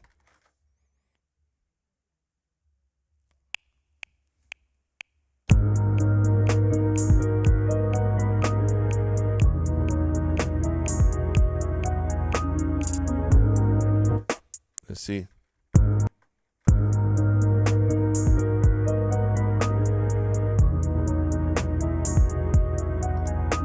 I don't have to use the reverb again. It already has it in it. Now I can edit the filter again. Edit filter. I think I had the 2 low pass, 2 high pass filter.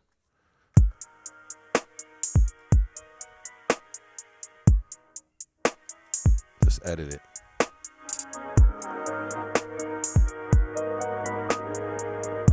Letting only the bass that I want come out.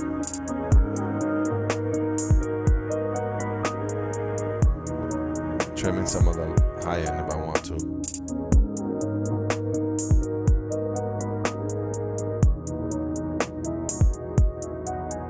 Creating a vibe for the artist. 86.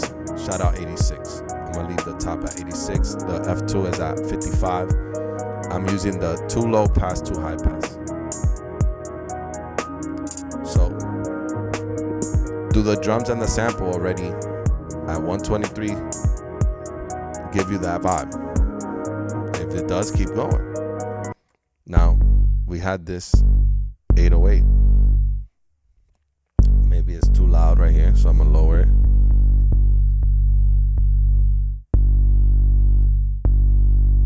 I like that.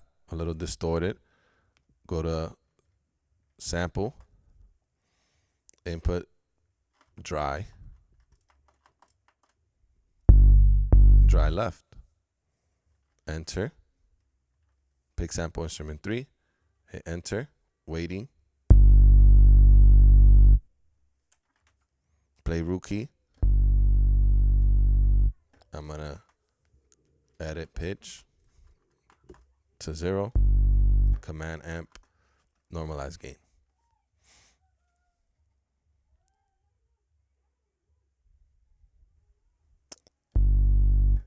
Edit amp, boost on. Now I'm gonna go. I got a whole 808. So I gotta go to. Also, I could go to layer mode, trigger. Kind of does the full level thing. Now I could also go check my tuning, right? Let me check my tune of my 808. I'm gonna go here. Let me show you guys, share my screen. I'm gonna go create a new track.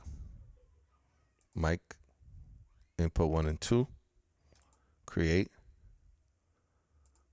That should be my mixer.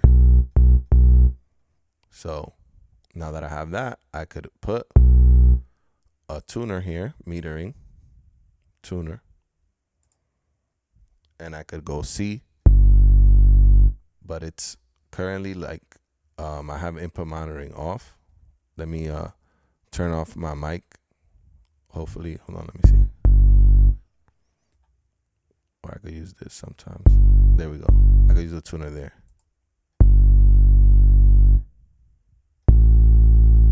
So it's at G. And I'm playing C, right? So I could change the root note, edit pitch.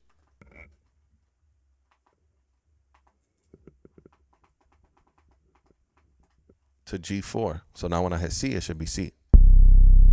There you go. That's it. That's all it takes. Now your 808 is tuned.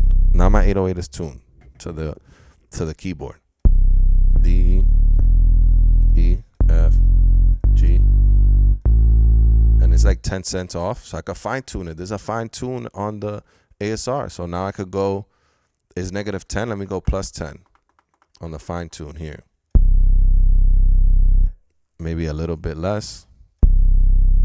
A little bit less. 8, 7.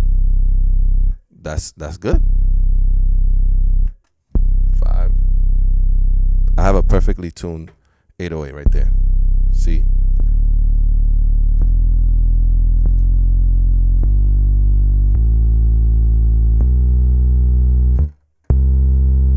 All the way down to this, maybe this octave. No, it's already like breaking down, but A, perfect A.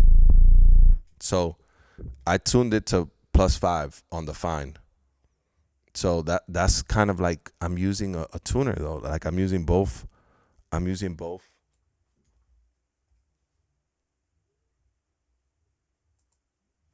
You know what I mean? Are you guys able to see me when I'm sharing my screen? Like,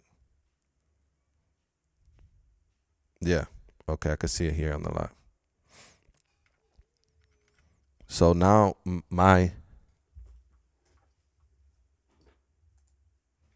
I'm not sure if it updated my screen. Let me.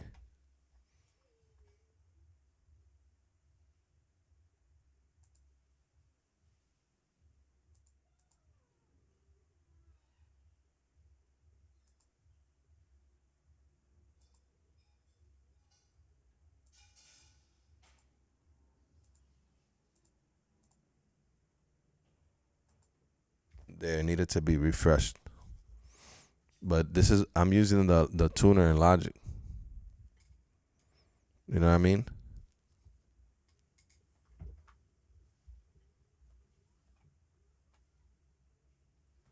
Just the tuner that comes up right here on the top. You know, it wasn't refreshed. My bad. You see, so I was showing you guys something, and like, you know, that's just my user and user error. But yeah, so I got my 808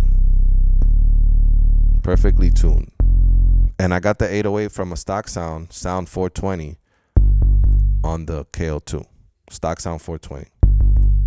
So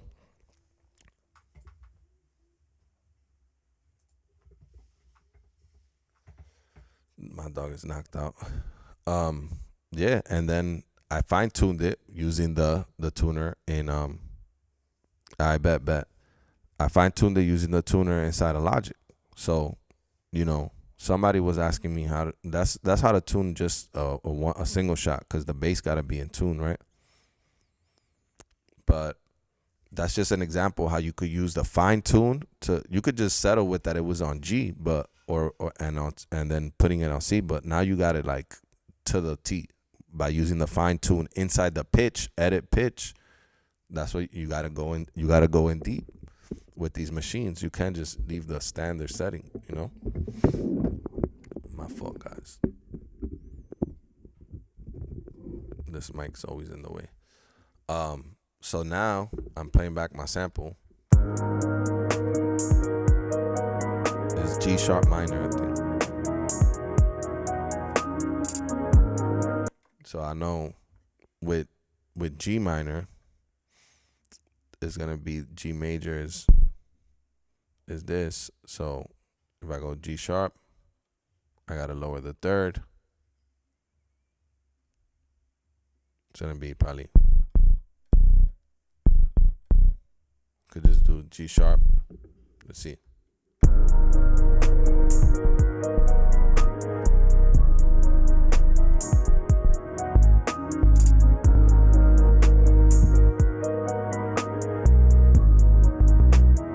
So let's look at that.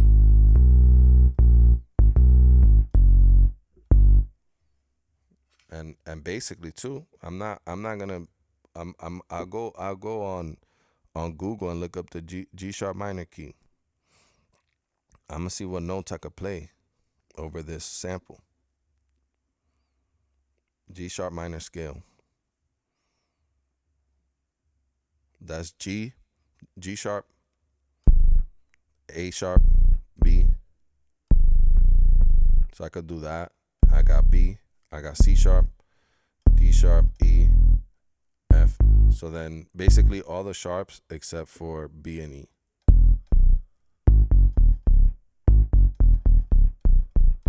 There you go. All right.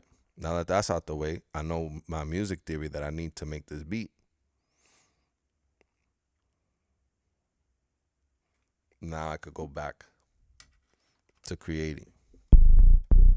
Let me play it without recording anything. I'm gonna just play it.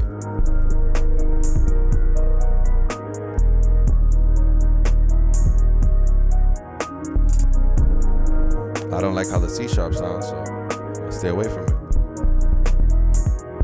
I like the E.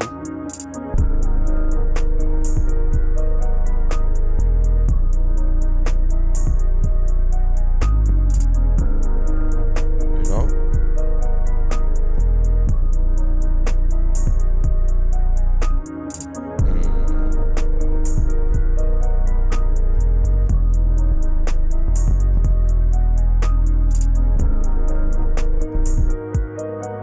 I might even start on that A sharp.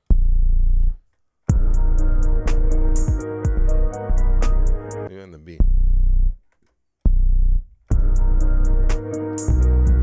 Could make it mono. Amp on.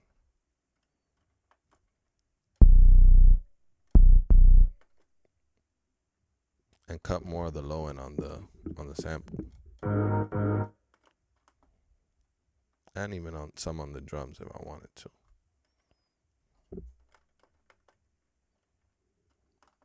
Edit filter. This 55, I'm gonna bring it up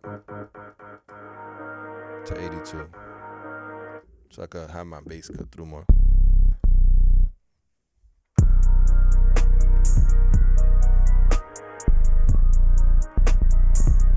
So let me see.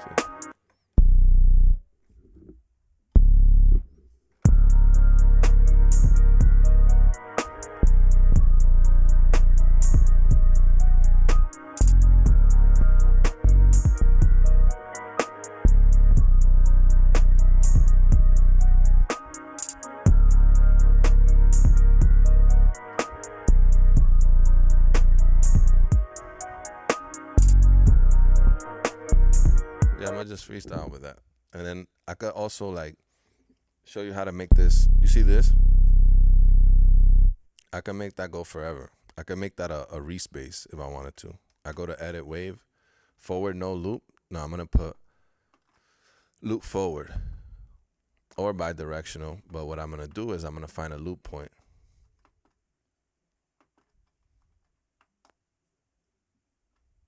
And I'm gonna put loop start. Go up a little bit. Loop end. I'm gonna put it all the way to the end.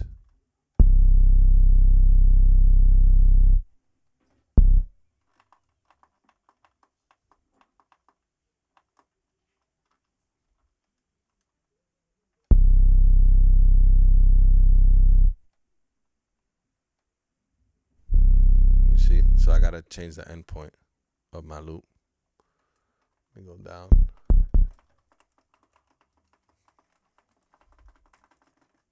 Go down, maybe around here. See, I could find a loop point, make it go on forever.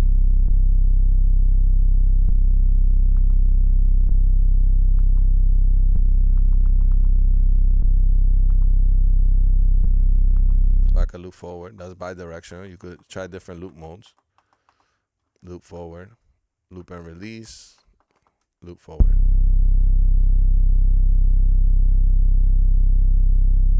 You see?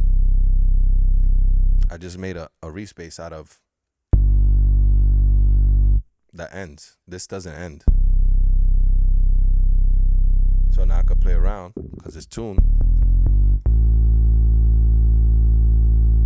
No clicks. No clicks. That's the power of the ASR 10.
The screen went out because there was no power connected after the power went out. So hopefully you guys are.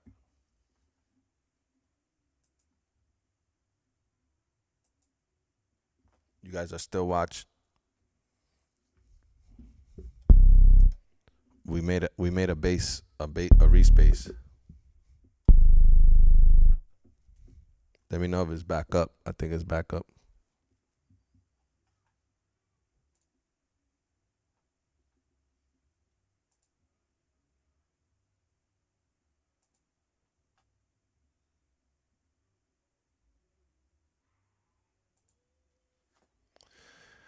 All right. So let's play a bass line over this.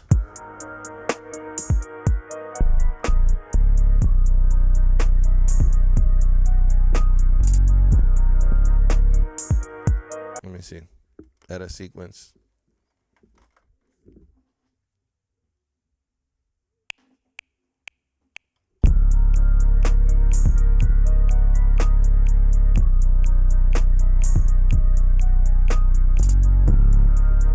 Let's see.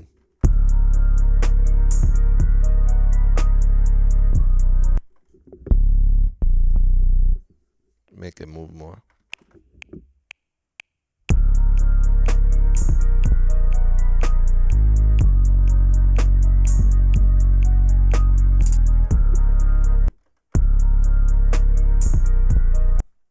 See something. And then I'm gonna put a filter on that.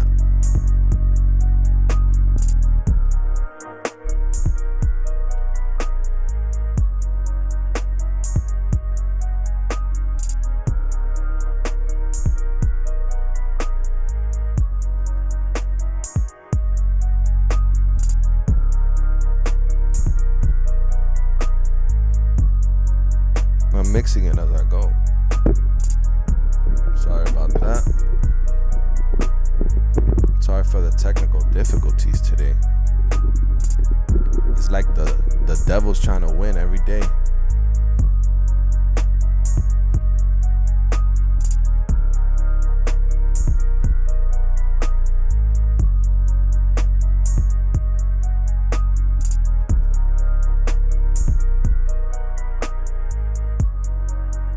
And then mix your volume.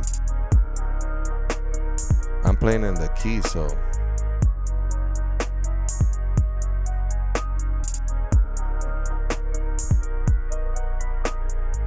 you know what I mean?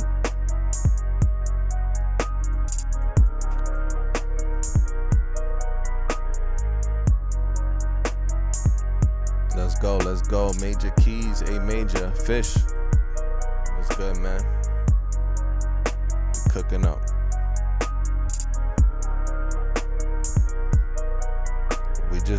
We made this beat, lost it, made it again, added a bass line from the Teenage Engineer, sampled it into the ASR, made a tuned Reese, not Reese, I would call it like an 808 that just loops forever.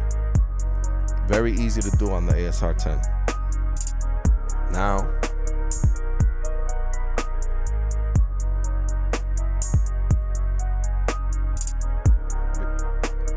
before I lose the beat, I'm gonna try to record it real quick. And I'm gonna mute my vocals. I'm gonna record it into Logic.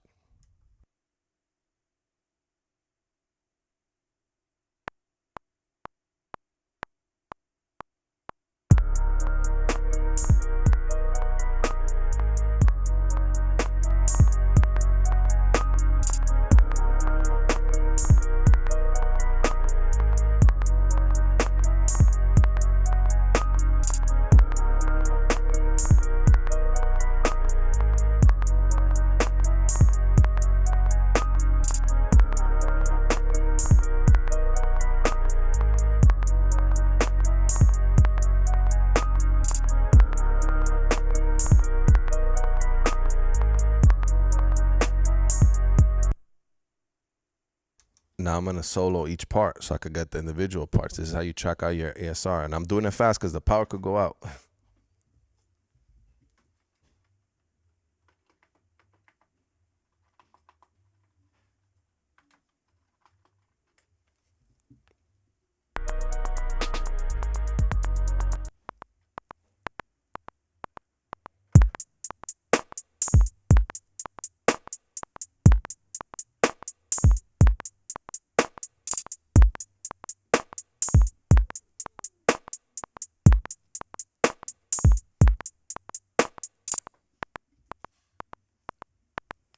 Let me do it with the microphone muted so I don't get that noise.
All right.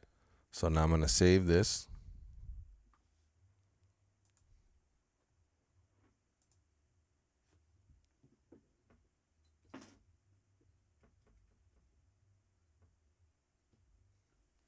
I'm going to save this, and now I have, if my ASR turns off, guess what? I'm good now.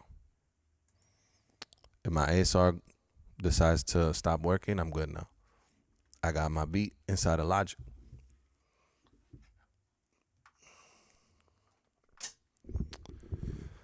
Shout out everybody that has been rocking with the stream, man. We lost power. We remade the beat. We resampled things, but we back on.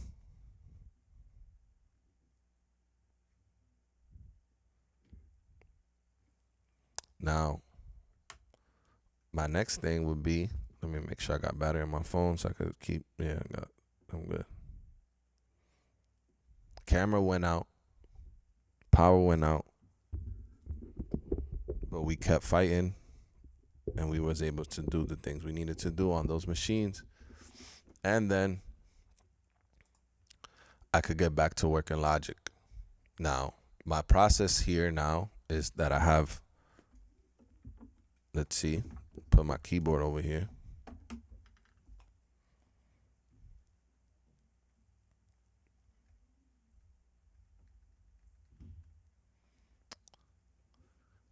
I have my elements, my different elements of my beat. Could start with the drums.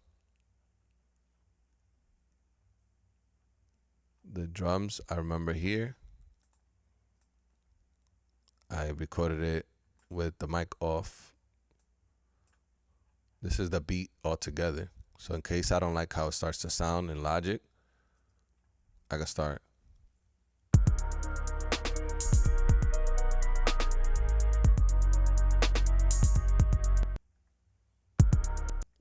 That's obviously the first hit right there. So that, I'm gonna go Control M. I'm gonna mute that part.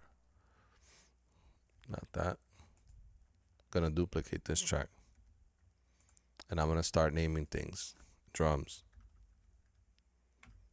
And I could start, if I wanna get super organized, go to drums, MPC little logo, even though they came from the ASR, who cares? Start with the drums right here. These are the drums. It's a 4-bar pattern. I'm already at 123. My session tempo is my sample tempo. So I could go in, could chop at the transient, and I could start making sure that my drums are lined up. That seems to be where it starts. 1. So now, if anything turns off, I'm Gucci.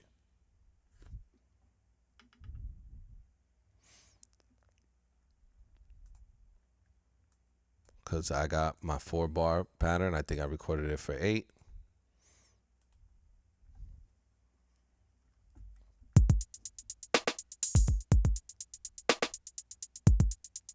Take it off a record and input monitor here. This doesn't need to have an input. That's another thing you could do.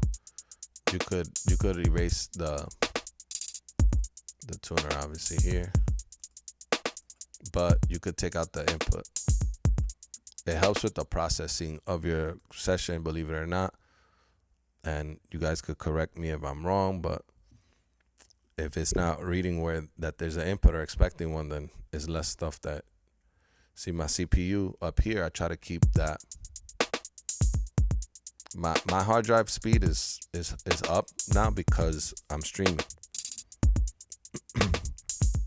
And let me know if the audio out of this is coming out good. I could turn this mastering thing off because I use this DSP. What I usually put on my master is a linear phase EQ. And I put an adaptive limiter. And I put this at 0.1, put this down to like 2.5. That keeps my levels pretty controlled. That's just my drums. So now I'm gonna duplicate this track and I'm gonna put sample. Now I have the sample. I gotta change, if I want to keep my session organized, I could change the logo.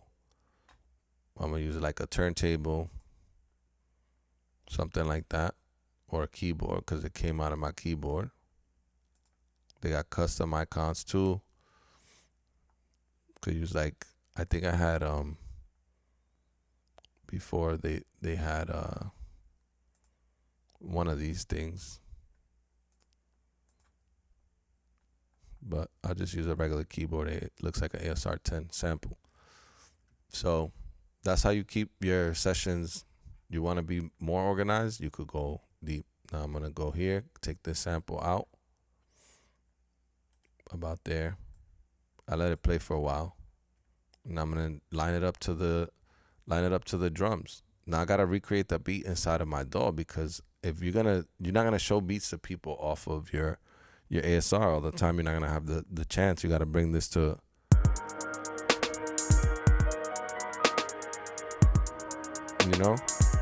you gotta bring it to the studio. I could double this. No, repeat.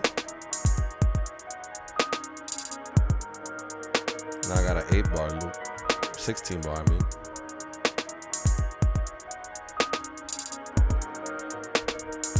and then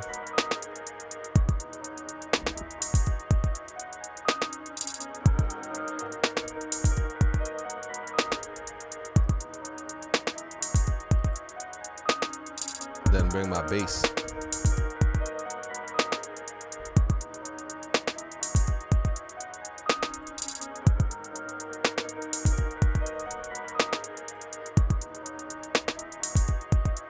I could start adding stuff in Logic now too. Change the icon to that too. It's like a Moog.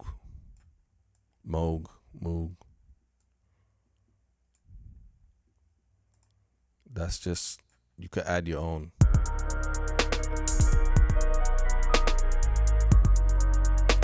And now you don't have to sound like others. Little Moog Voyager icon.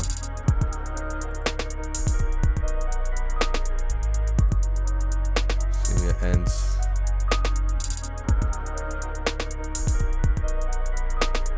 Right around where I stopped it. I only need 8 bars of that. Could keep it like that too. You could start even leveling things here. if you want, you could start using, take this off, no plugin.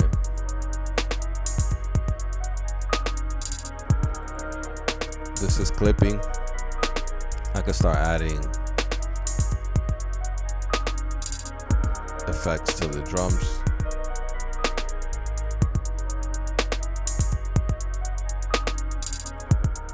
Self-clipping. This I could boost the gain if I want. The sample sounds a little low. Could put the gain up.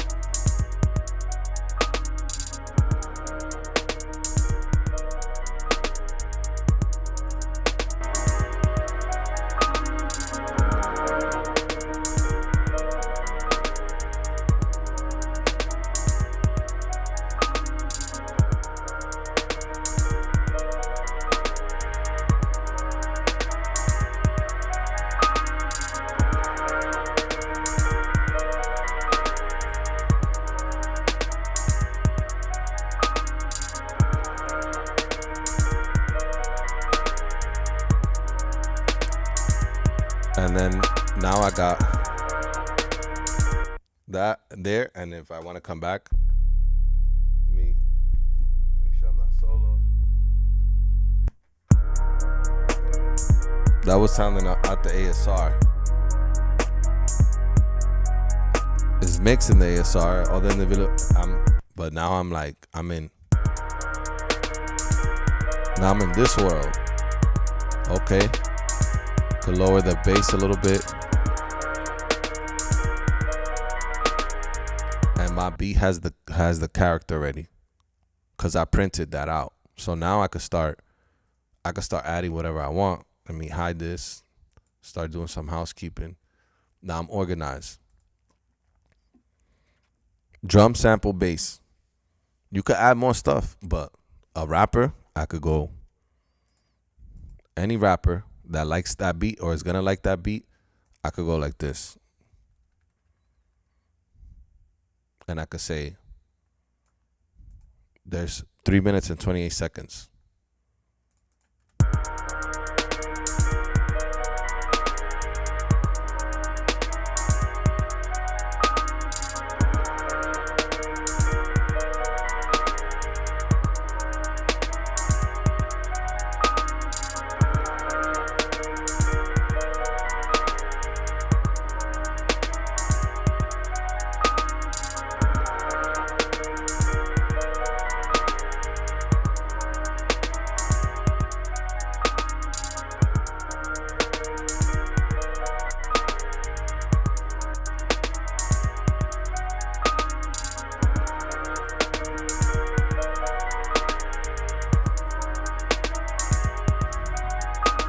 I'm creating space for the vocals.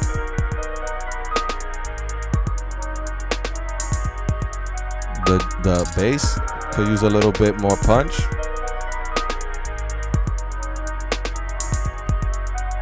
I got the tools.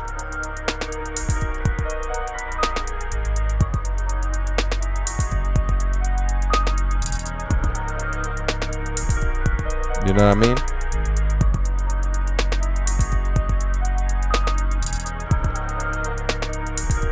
Now I could also sidechain my drums.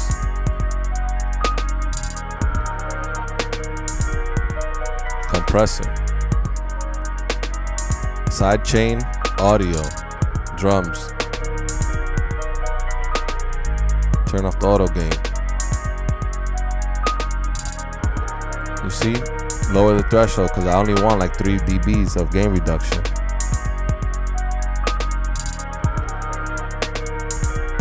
And obviously, when you use a compressor, you're getting 3 dB. You gotta make up that gain if you turn off the auto gain. +3. So now every time the kick hits, the bass is being ducked by 3 dB. You can see it right here. See how my bass, this is the bass over time. And if you look at my meters down here, I got a good balance. And you know what? I got too much info in the mids right here. It's showing me. If I go here, it's showing me. I could take this linear EQ before I send out this beat so a rapper could get on this.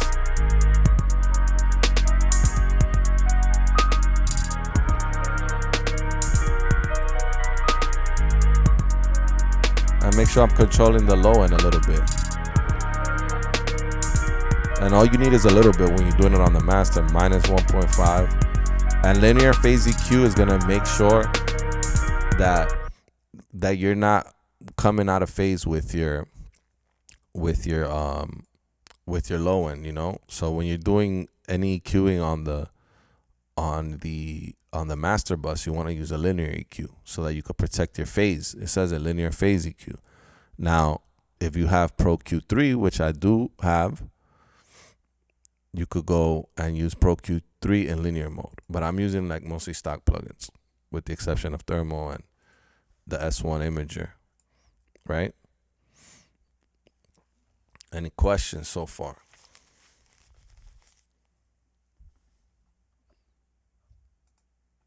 So that's a beat right there. We could start without the bass, maybe for 8 bars, or we could come in after 8 without the drums.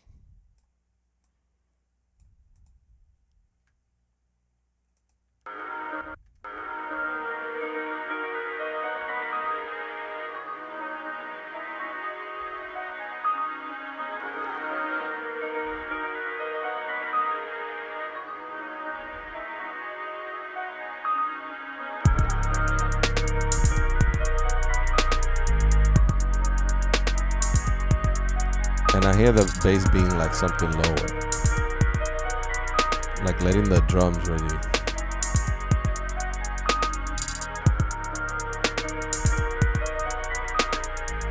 I could go crazier too on the.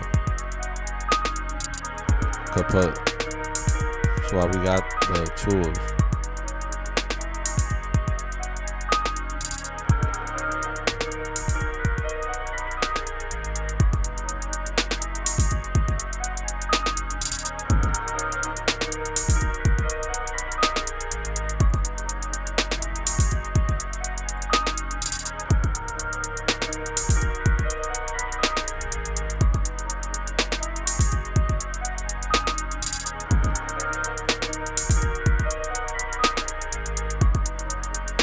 If any element is like, I start hearing back the beat and I see it asking me for more, I'm like, I got the tool to do that here. I don't gotta go back and buy more outboard or battle with my samplers, because that could turn off.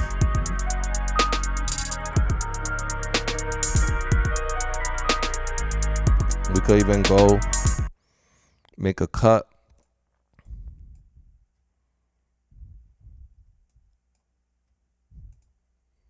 So something happened right here. There's a little, just saw that.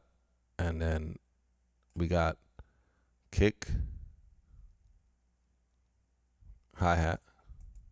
Let's do a little drop.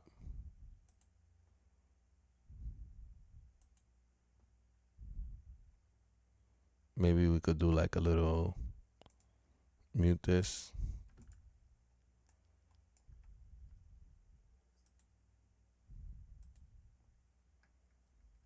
Let me put it here. Yeah, actually.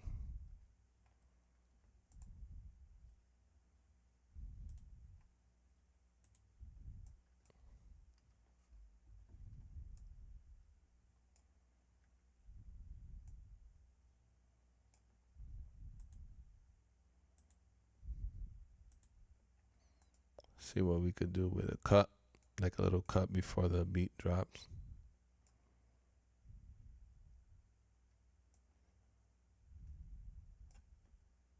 See something.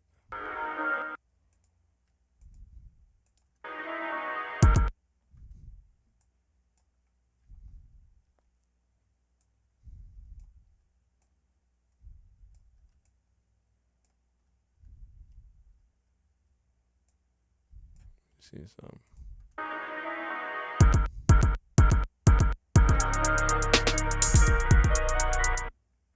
Could make that longer too.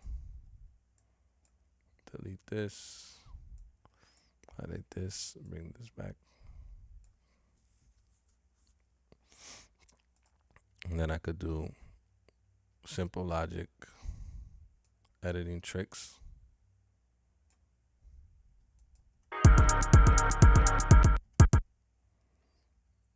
I like without the hi-hat.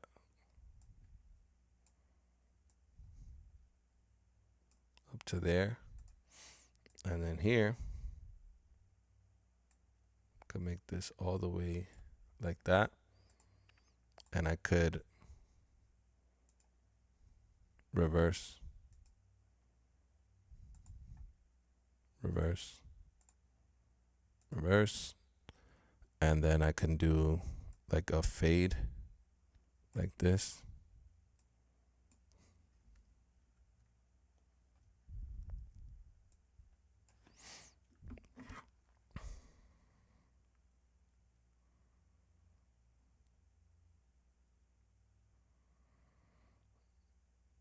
Easy.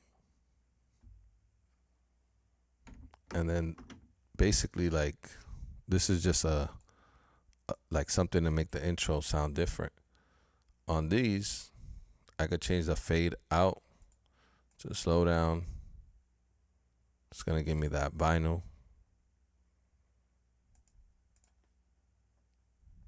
These are simple things in the manual that since Logic 9, I could go get the book. I could show it to you guys. Logic 9, I bought the book to master Logic.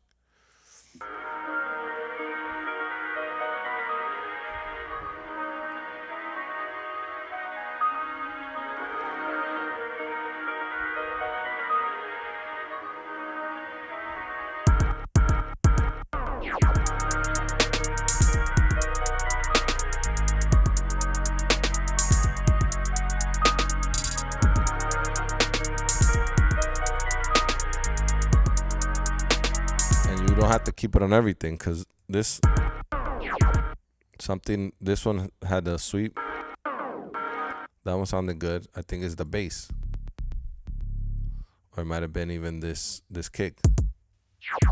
Yeah, I don't like how that sounded, so I'm gonna delete that slowdown effect on that right here. Boom, delete it, and then I'm gonna keep it on the other ones. So I'm listening back. I'm like,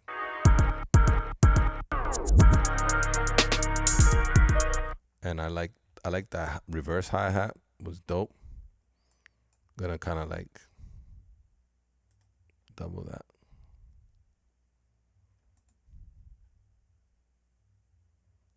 Maybe right here, cut it. I like how it's hitting right there and there. Maybe here. Yes. So that I'm gonna repeat that. Okay, so hold on. I'm gonna repeat that. Be like little hi-hat roll to see how much we could get away with. Probably just a little bit of maybe start taking some out. I'm taking that out. Yeah, like that. I like that already. That's a little difference in the beginning. And then also I'll duplicate this track and I would have this on its own thing. So I could get a change in vibe right here in the beginning of the sample. Just on this sample. I'm gonna go into my tools that I have to work with. What I'll do is so I won't use more resources. I'll Control B, bounce in place. And now I have the sound with the effects printed on it. I could try to also reverse that.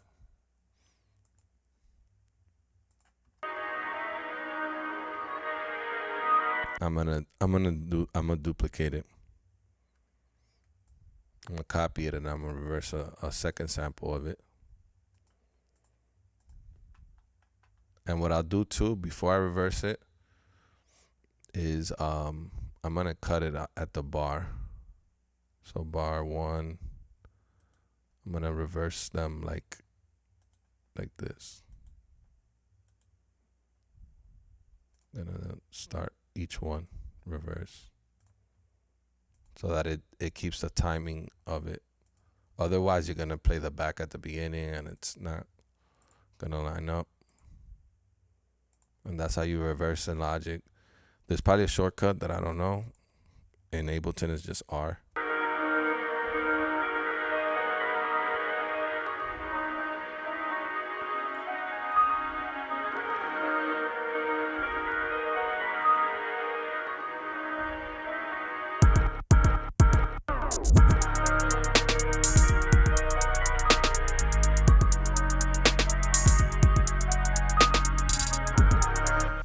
And you could get more creative with the beginning too.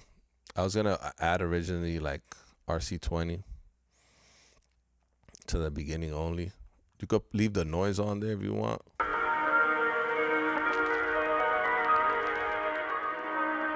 You know, that automatically is gonna make each section sound different.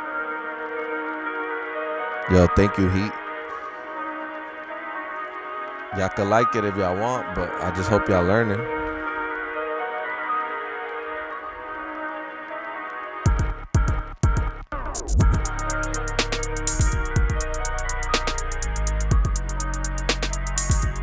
The bass is still like, I mean, I mess with it, you know. This is already like you could start right into this. Let me check out the health of the stream, where we at with it.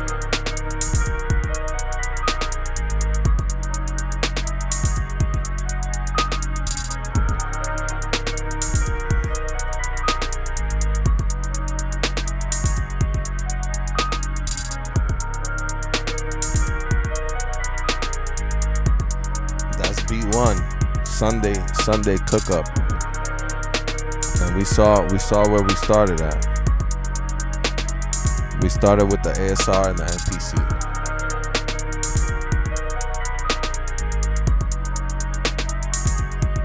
We could try different things now too. Let's see if there's a section of this that calls for a pitch down. You know, you could take the sample. We could go as far as maybe this section here and see where we could go. We could go option. What is it? Option down? Yeah. I could go down 1, 2, 3, 4, 5, 6, 7, 8, 9, 10, 11, 12. Let's see how that sounds. If it sounds like not.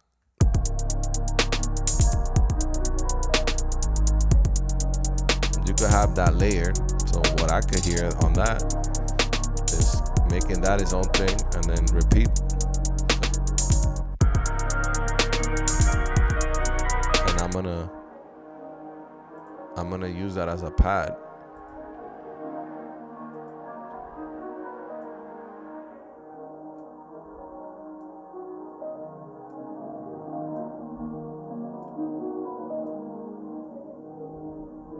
Could even use, I could hear a phaser on this instead of a chorus. I'm gonna put a phaser. Yeah. And I want to put it more mono.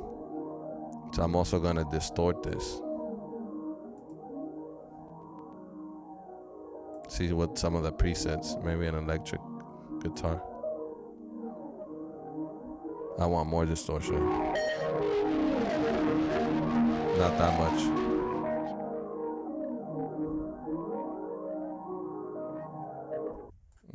That's a little.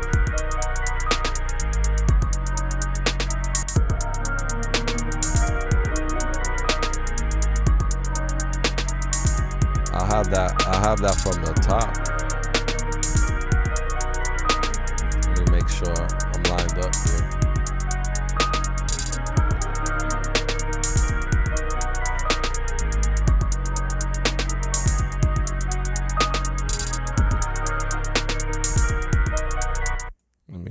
sure. Somehow it's not. Let me see what happened here. I could honestly just, what I'll do is copy everything down. Could just go like this, not that, this, and duplicate it down. So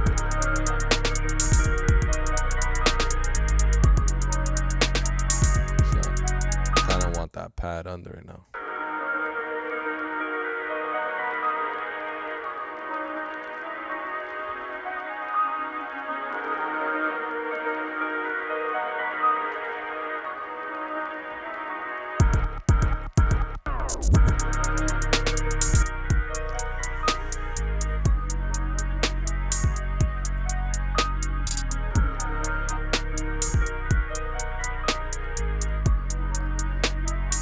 Yes, sir. Yes, sir.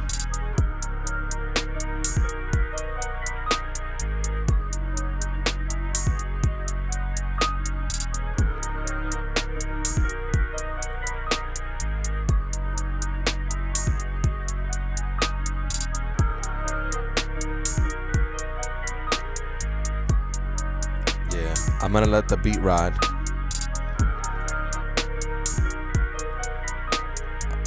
I'm gonna let the beat ride. I'll be right back with you guys. I'm gonna lower the master a bit here, just so that it's not coming in too hot.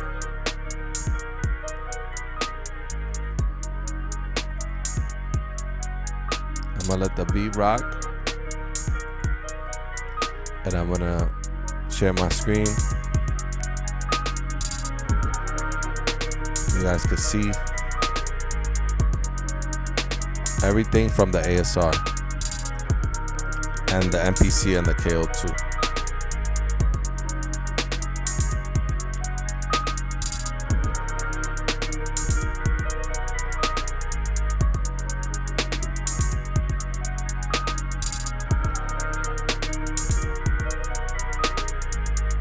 Let me make sure the chat is updated.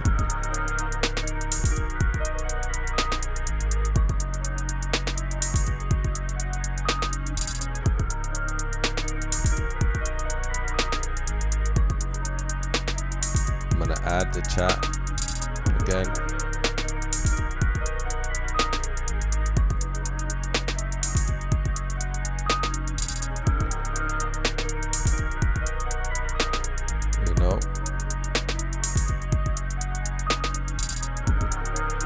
I think the chat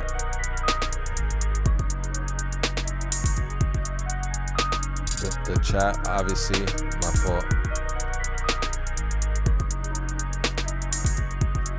The chat didn't restore.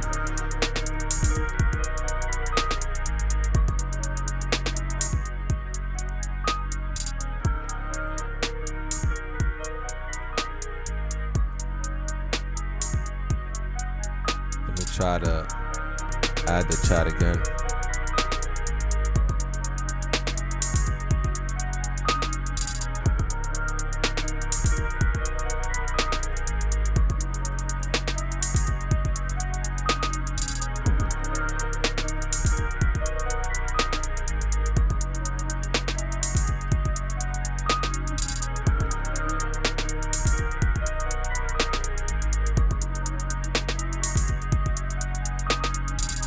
I think it's not updating, but I keep messing this up. Hold on.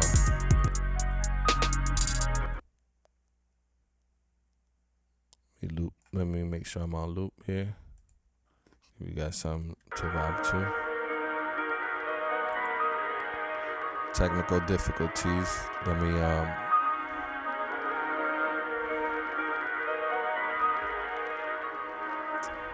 me take a moment and let me get the chat widget going again.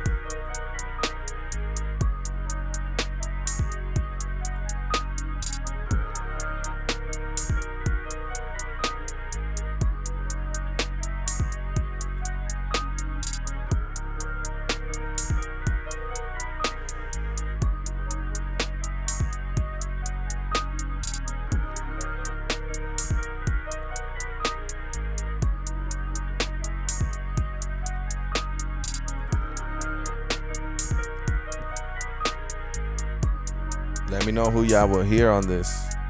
If y'all hear any artists on this, put me on to new artists.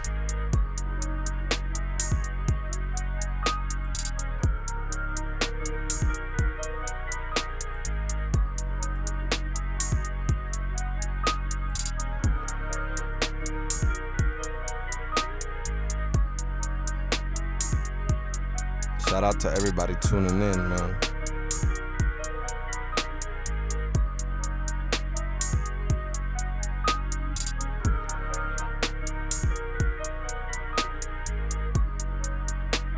We live, we live.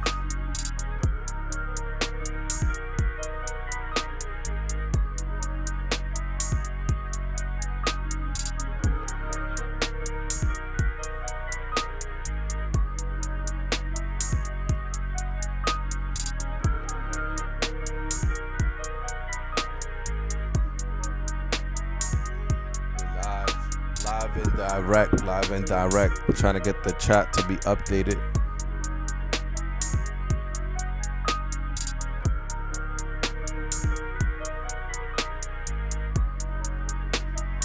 Let's get it. Get my chat going.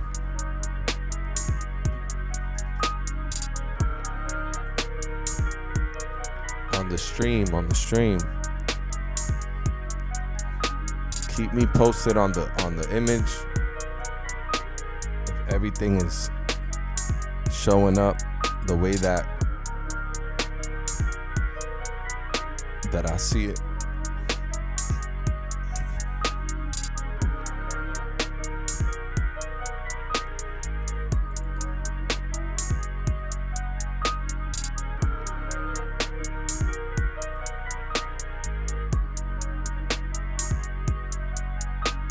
Right, I'm trying to just get my chat widget going. If you guys are talking in the chat, any questions, let me know. We're gonna start another beat. Larry June and Freddie Gibbs, Heat Wave, that's fire. Two artists that I definitely like.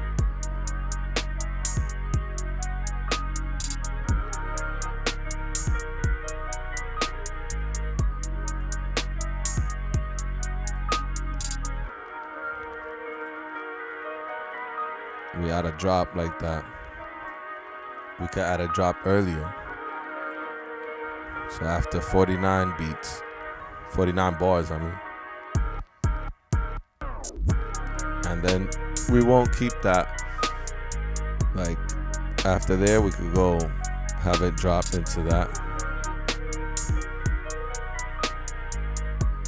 Drop the drums. Maybe for these 4 bars.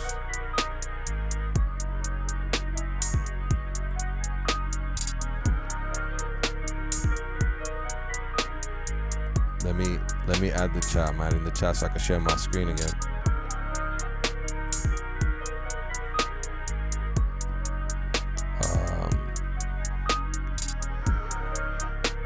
Yes, sir. 10. Add in my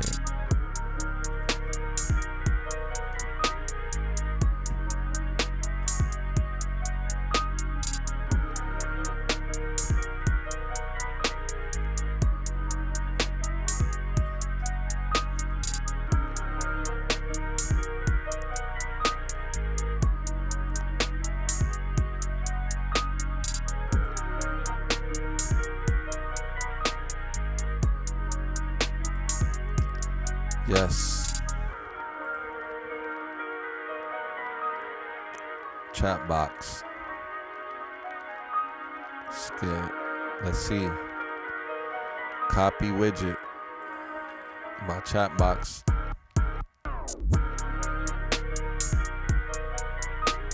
All right. Let's see if this works.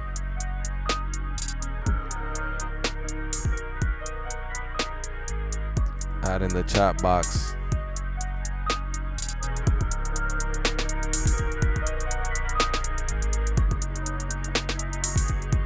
To the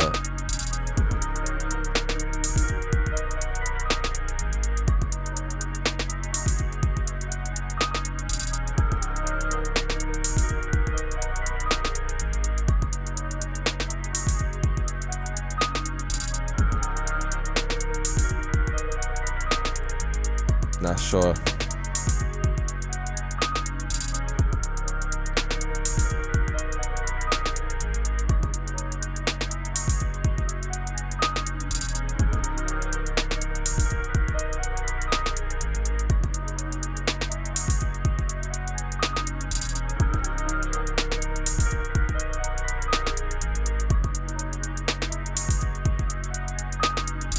Yes, sir. Oh, there we go.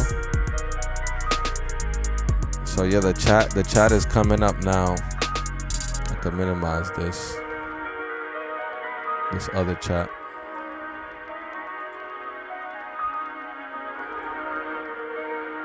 Let me make sure it stays, the chat.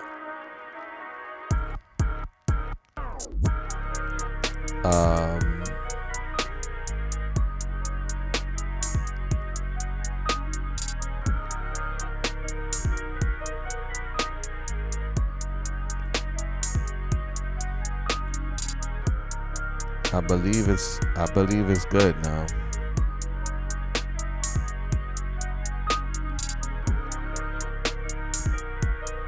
Always show messages. That's what. Save settings.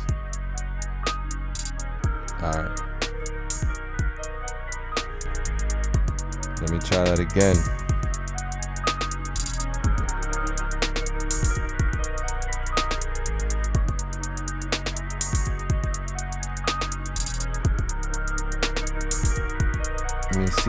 Let me see how I reply in the chat. I can add moderators, and that's all that's coming, you know, as we get acquainted. How do I reply? I gotta type the app.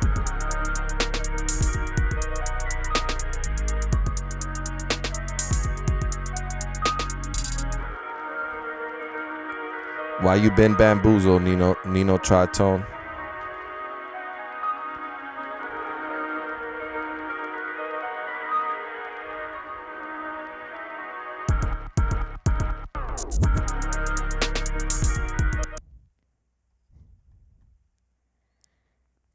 Let me know. The audio, is the audio bad? Nino, let me know how you been bamboozled.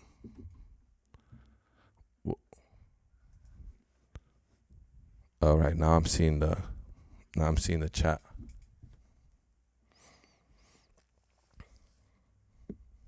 Oh, I think the cover art. I think the cover art has like that AI cover art that I used when I was trying to use no chat filter. I'm gonna let all the messages go through. So yeah, I had made like I used the YouTube app to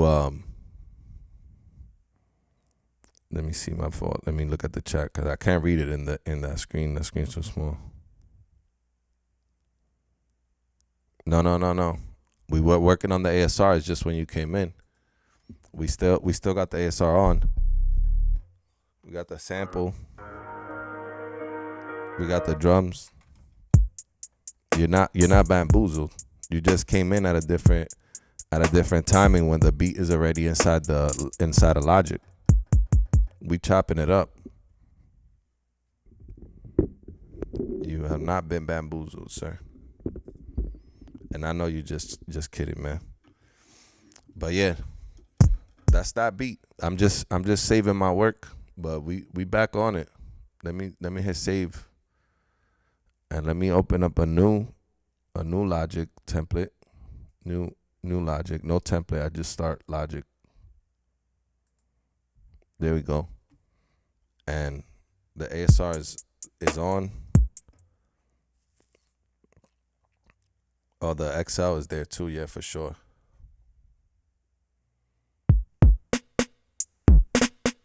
Yesterday I was chopping the whole loop on the MPC on the 2000 XL before even messing with this is just, I made the beat here first, so the drums were coming from I'm not I'm not dragging and dropping into Logic. The sample is from Splice. Yeah, you're right about that, because what ends up happening is um, I get copyright strikes, and the sample could get chopped further. No, that's not programmed on the ASR. So I programmed it on the 2000 XL first, just to catch you up. I got on the 16 pads. I programmed it here, and then I sampled it into the ASR as a 4-bar sequence. I mean, it's just there. That's it. The drums are here. The sample was sampled from my phone. I recorded it from the vocals off of Splice. I recorded voice note, and it's in here. The sample. The sample's in there.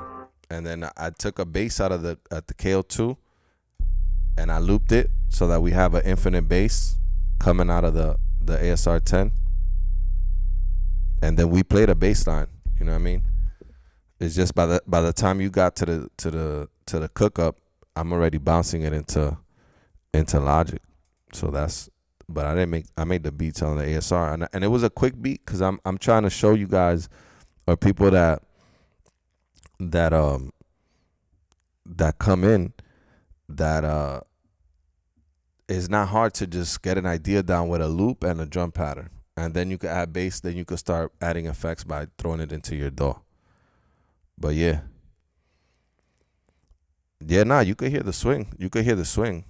You know, we could make a similar drum pattern. Like, I could take each sound, right? So let's make a quick sample. Sample the kick. Let's sample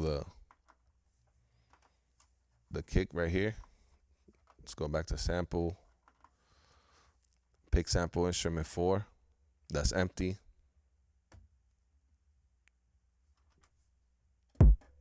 So I got a kick, same kick. I could normalize it, edit pitch, same housekeeping things that we were talking about.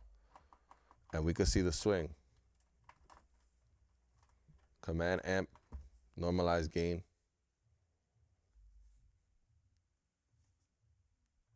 You could even make the drums hit harder too if you want. Edit amp, boost.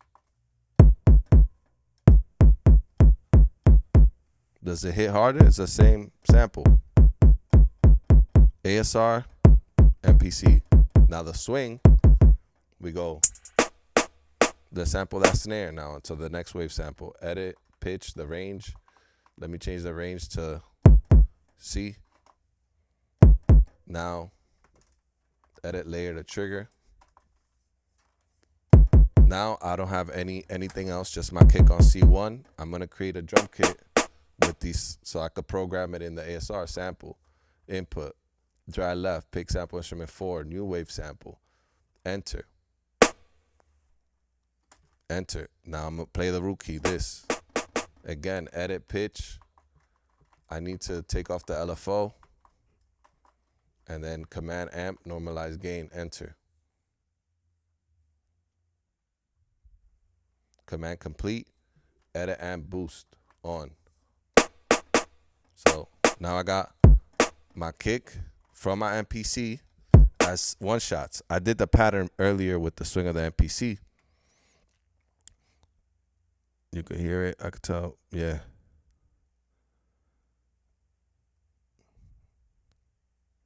Yeah, no, that's true. I could do it like that right now too. So then right here we got the kick and the snare. And then we could go into a sequence, command sequence. Let's make a new sequence. Create new sequence. Sequence 2. Time signature 4/4. Okay. Now we could do the same.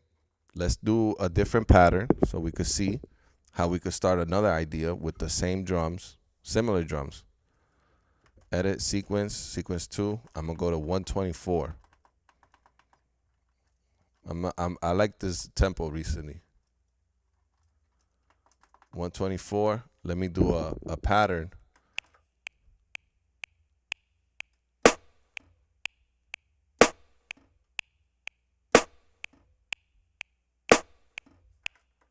Four bars, keep, yes. So now I got Okay, I'm gonna make another. I'm gonna do sequence mode instead of replace. I'm gonna do add, and then I'm gonna add the kick.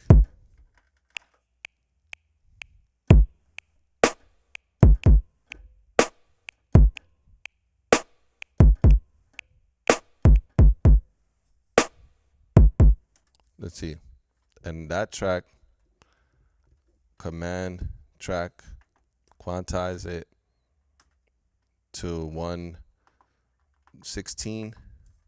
And I'm gonna do the range just to set ranges, just the D. Cause I don't want I'm gonna just do the C. I don't want the snare to get quantized. Hit enter. Start on beat 1 and on beat 4/4. Yes. No, let's see.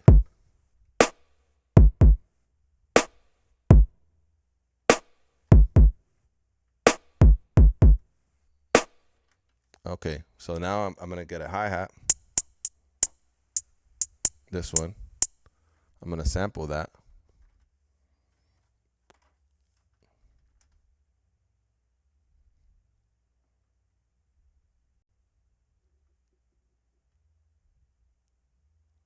Enter. Play the root note E.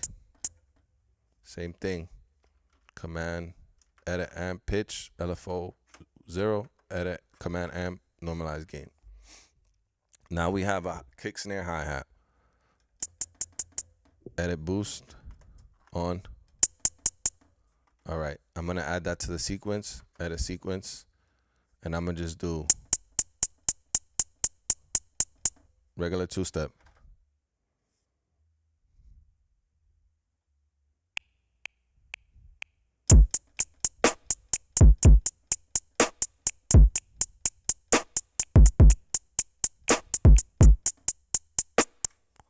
And I'm gonna command track, quantize track 4, 116, set ranges.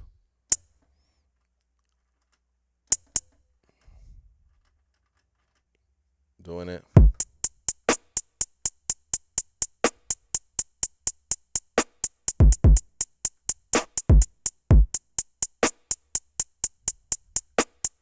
We go with the old.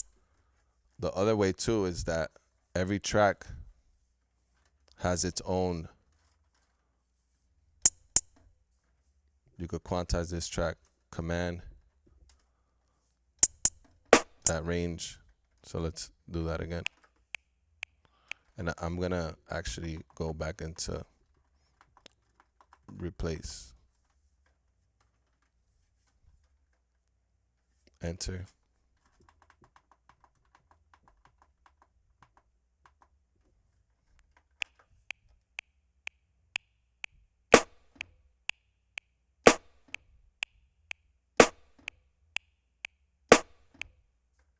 Okay, enter.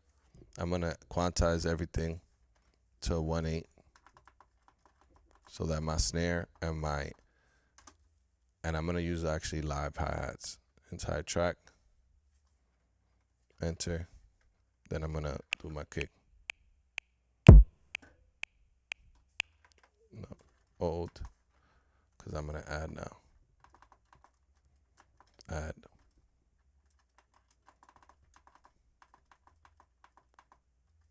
Let's go.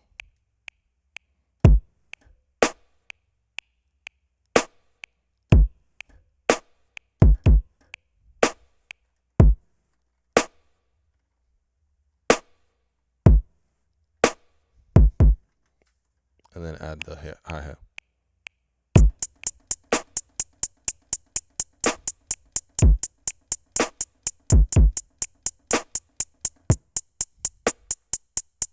Oh, I have it on trigger, that's why too. Edit layer, then I have it on off.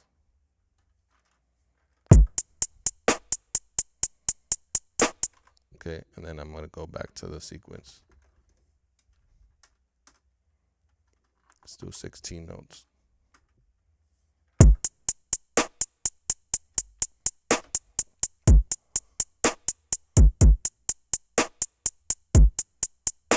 Yeah, not for sure. If you wanted to have that swing, I'm also working like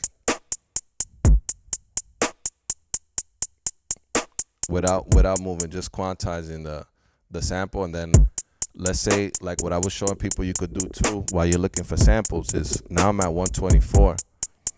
Let me show you my screen.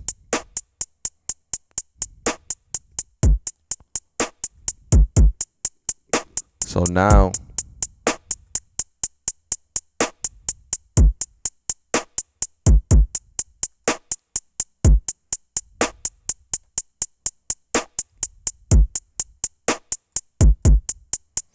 I changed my session tempo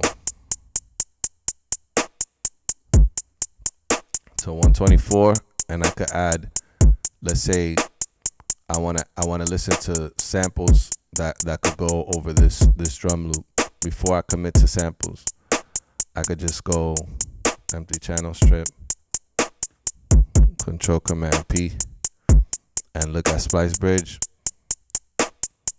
Now, whenever I open up my splice, I could go through any category I want and start looking for some chops. If you're not gonna create your own samples or go crate digging, you could turn on your this is the same thing you could turn on your turntable. You could turn on your turntable and start listening to timeless R&B. Go to song starters and anywhere, any sample that you want. Now it's gonna play it with your 124. And then you could stop your sequence.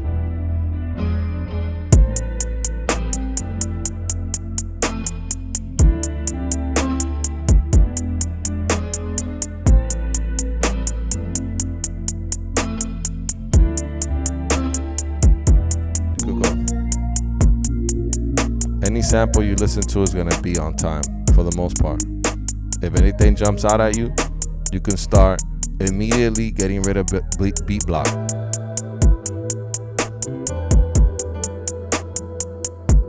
It's on time. Now, what I did earlier before was I recorded my vocals with a slice sample so that I don't get copyright strikes. You know what I mean? So we back on the machines. That's the swing of the ASR 10, the drums. The sample is playing off of my computer. I listen to samples with the drums just playing in the background. So that's why I also like the input monitoring of the ASR 10, because I could just listen on my turntable, pitch up with the pitch slider, slow the record up and down, RPM, and pitch it up and down until the record is fitting my sample of the drums. Yo, thanks for that knowledge. I'm gonna see if I could add here too. Let me add the chat right here. Let me add browser. Let me add the YouTube chat to this screen too, so y'all could talk on this screen as well.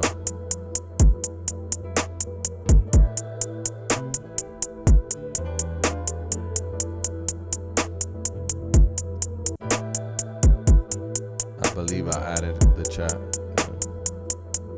There we go.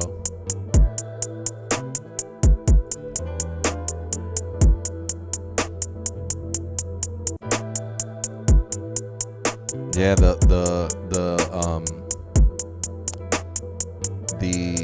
2500 has input monitoring. Guess what doesn't have input monitoring, guys? The 2000 XL. So that's why I like to use the ASR as my main sampler. Trying to make the chat visible for you guys here.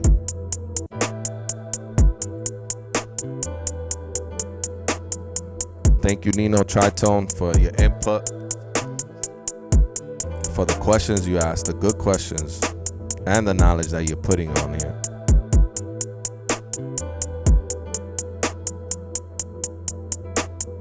Yo, Nino, you reading my mind, bro. You reading my mind. I was talking about that. I was talking about that yesterday. I was talking about that when I was streaming. No, the day before yesterday I streamed. Whenever my last stream was. That this is a synthesizer. We use the ASR. We only use like 3% of its power. Watch the Daydream Studios. Watch what's that other guy's name? I have him saved, man.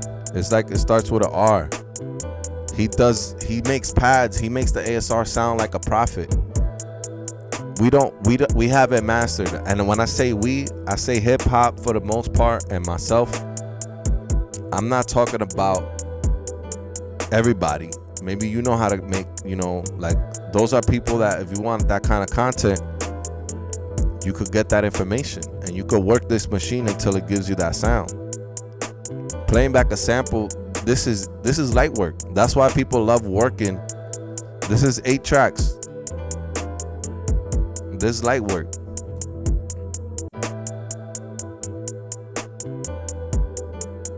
Yeah. That's true. You don't need a synthesizer. You need samples maybe, but you can make the ASR do wild things. Wild, like things you wouldn't even imagine. You wouldn't even imagine how powerful the ASR is until you start seeing what other people could do with it.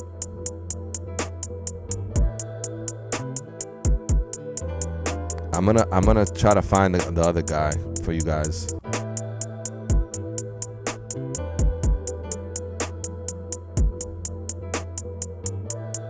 It's called, like, if you look up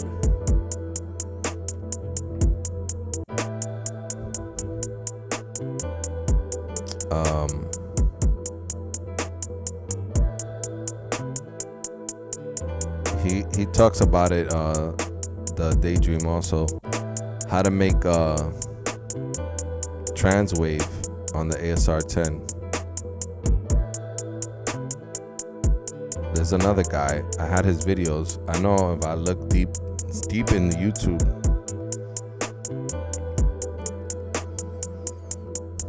it's deep. I'm trying to find it for you guys. It's under Simple Wave too. Those are good tutorials. But there was a guy. He's very smart on the ASR. You gotta go deep in the ASR archives.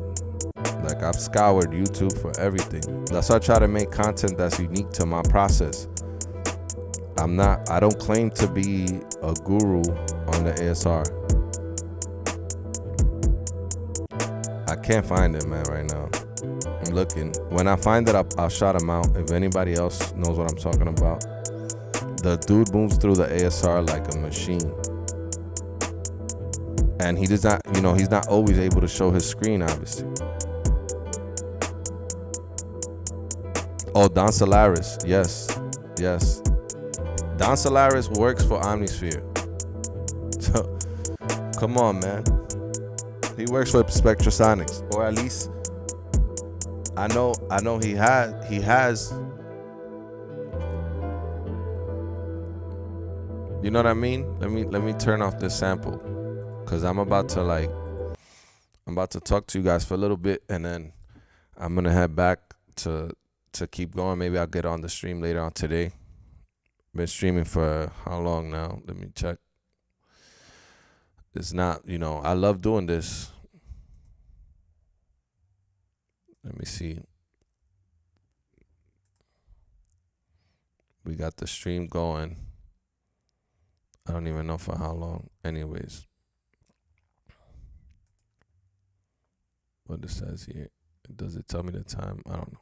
Anyways. Yeah. Oh, Robin Ballswine. Yep. That's him, That's what I'm talking about. And I'm glad we're bringing that up here, because there's too much now with the algorithm that gets lost, and people claiming things that we're not. I talked about this, and I include myself. We don't have the authority to speak on this, on these things. The only thing I could do for you guys is show you guys my process. Hopefully, it inspires you to dig deeper. That's what I try to do, and I make hip hop beats. I don't make boom bap only. I make all types of hip hop beats. I make Latin beats too. I'm Dominican. I use these as studio tools. Now, Don Solaris used to also work, if I'm not mistaken, at Roland. He made sounds for the JV 1080 or one of those machines. You could look him up.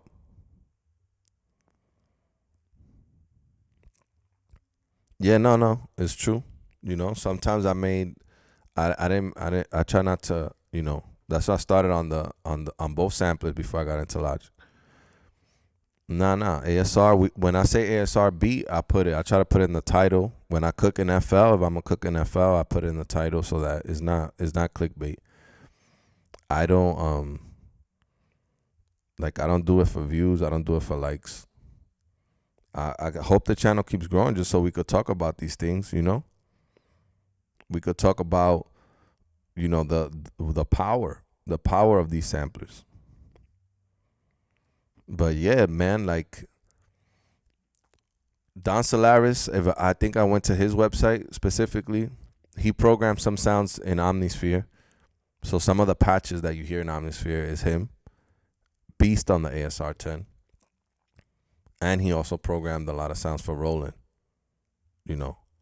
along with the creator of Omnisphere. Slips my mind, his name. But he's another genius that was working for Roland, if I'm not mistaken. Correct me if I'm wrong, by the way.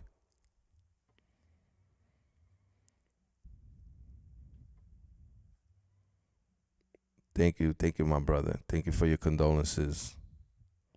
Yeah, man, it took me a while to get back in the mentality to create. Losing a loved one is not easy, but that's part of aging.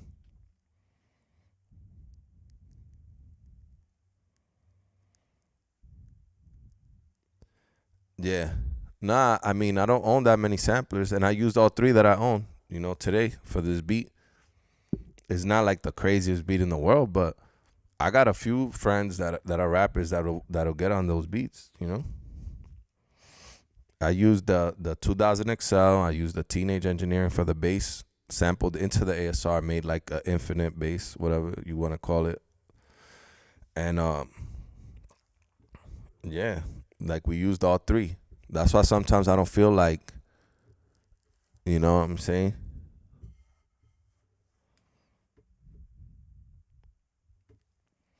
You know what I'm saying? Like I still don't buy that many samplers anymore because I got everything I need with that in the laptop. I just got the stuff that inspires me because you don't need this to make beats. I've talked about that also.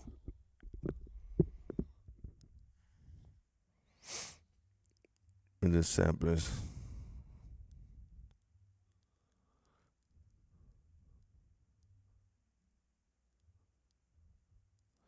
Oh yeah, I've used my ASR as a MIDI controller, which it's like demoralizing a bit. But if you gotta do what you gotta do, I've gone on vacation and just had to use the micro lab, and sample and use my bad, this mic. All right. And use use the micro lab as a, you know what I mean? Use the micro lab as a ASR, as a sampler, you know what I'm saying? And I could have been streaming that. Cause once you know the process of chopping and what you want to do with a beat, you could use anything. Nah, of course, man. Especially when you tune in, to the channel. If it says ASR beat making, you want to use the ASR. I love the keyboard. I think it's Fatar, the keyboard company that made it. They license out keyboards to synth manufacturers. Fatar, FATAR. So if you're designing a keyboard, you could look up at those key beds. But yeah, man, we definitely like got the ASR on. It even turned off, Nino. I think before you got here, I lost power. I had to redo everything. I lost power and I lost my whole beat because I don't save. I don't save on floppy. I don't use SCSI anymore.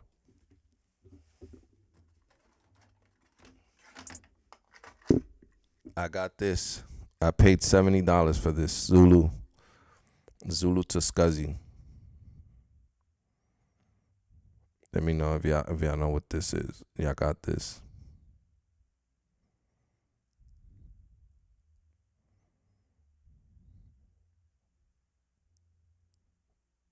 You know, this goes in the SCSI. It has a memory. Yeah, I have SCSI drives, old ones that the guy that sold me the ASR came with it, and I don't save anything. I just go into Logic or whatever DAW I'm using. For sure, brother.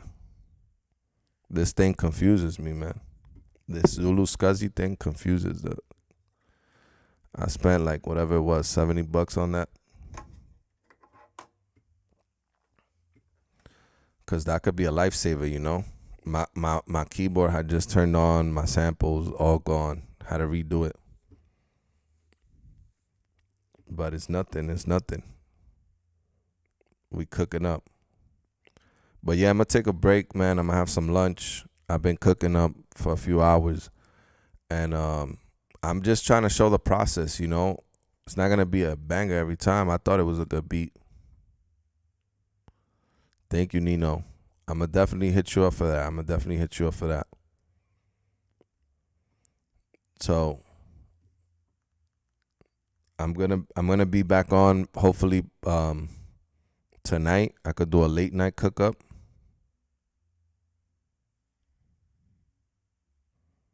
You know.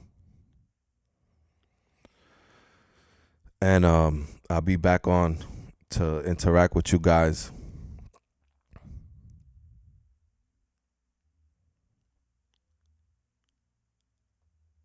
Okay. That's good, Nino. Maybe we could do like, I don't know, we could do a collab video somehow showing people how to use that thing, or maybe record it on a Zoom call or something. I don't know. So that it could go on your channel. It could go on my channel and do a collab video or something. Maybe helping people use Zulu. Because there's no video on that. Thank you, Heatwave. Thank you for rocking with me, man. You was in it for the most of the stream, if not the whole stream. So you saw the process, and that's all I'm trying to show. It's not crazy. We could make samples. Y'all could send samples to my email. I throw my email on there. And we could chop them up on stream, you know. I'm gonna do that for the next video. I'm gonna try to create a community, man, like a Discord or something, and maybe join other Discords. We could find samples, but you know, they gotta be things that won't get copyright stricken while we making the beat. Cause that's why I don't use vinyl on this channel right now. I got vinyl on vinyls right here.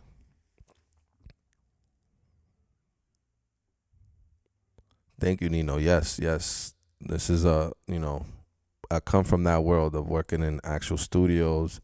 So that's how I view the process, the way you guys are talking about it. Yep. That's why the live stream's coming back. I'm horrible at editing, I'm horrible at recording, and then editing, it kills my spirit. So I just show the process, even if there's cutouts. The camera got cut out, the power went out, I came right back and I kept it going. But yeah, I'll be back on later, guys. Thank you guys for rocking with me. It's your boy FREEPLAY, and I'm out. Peace.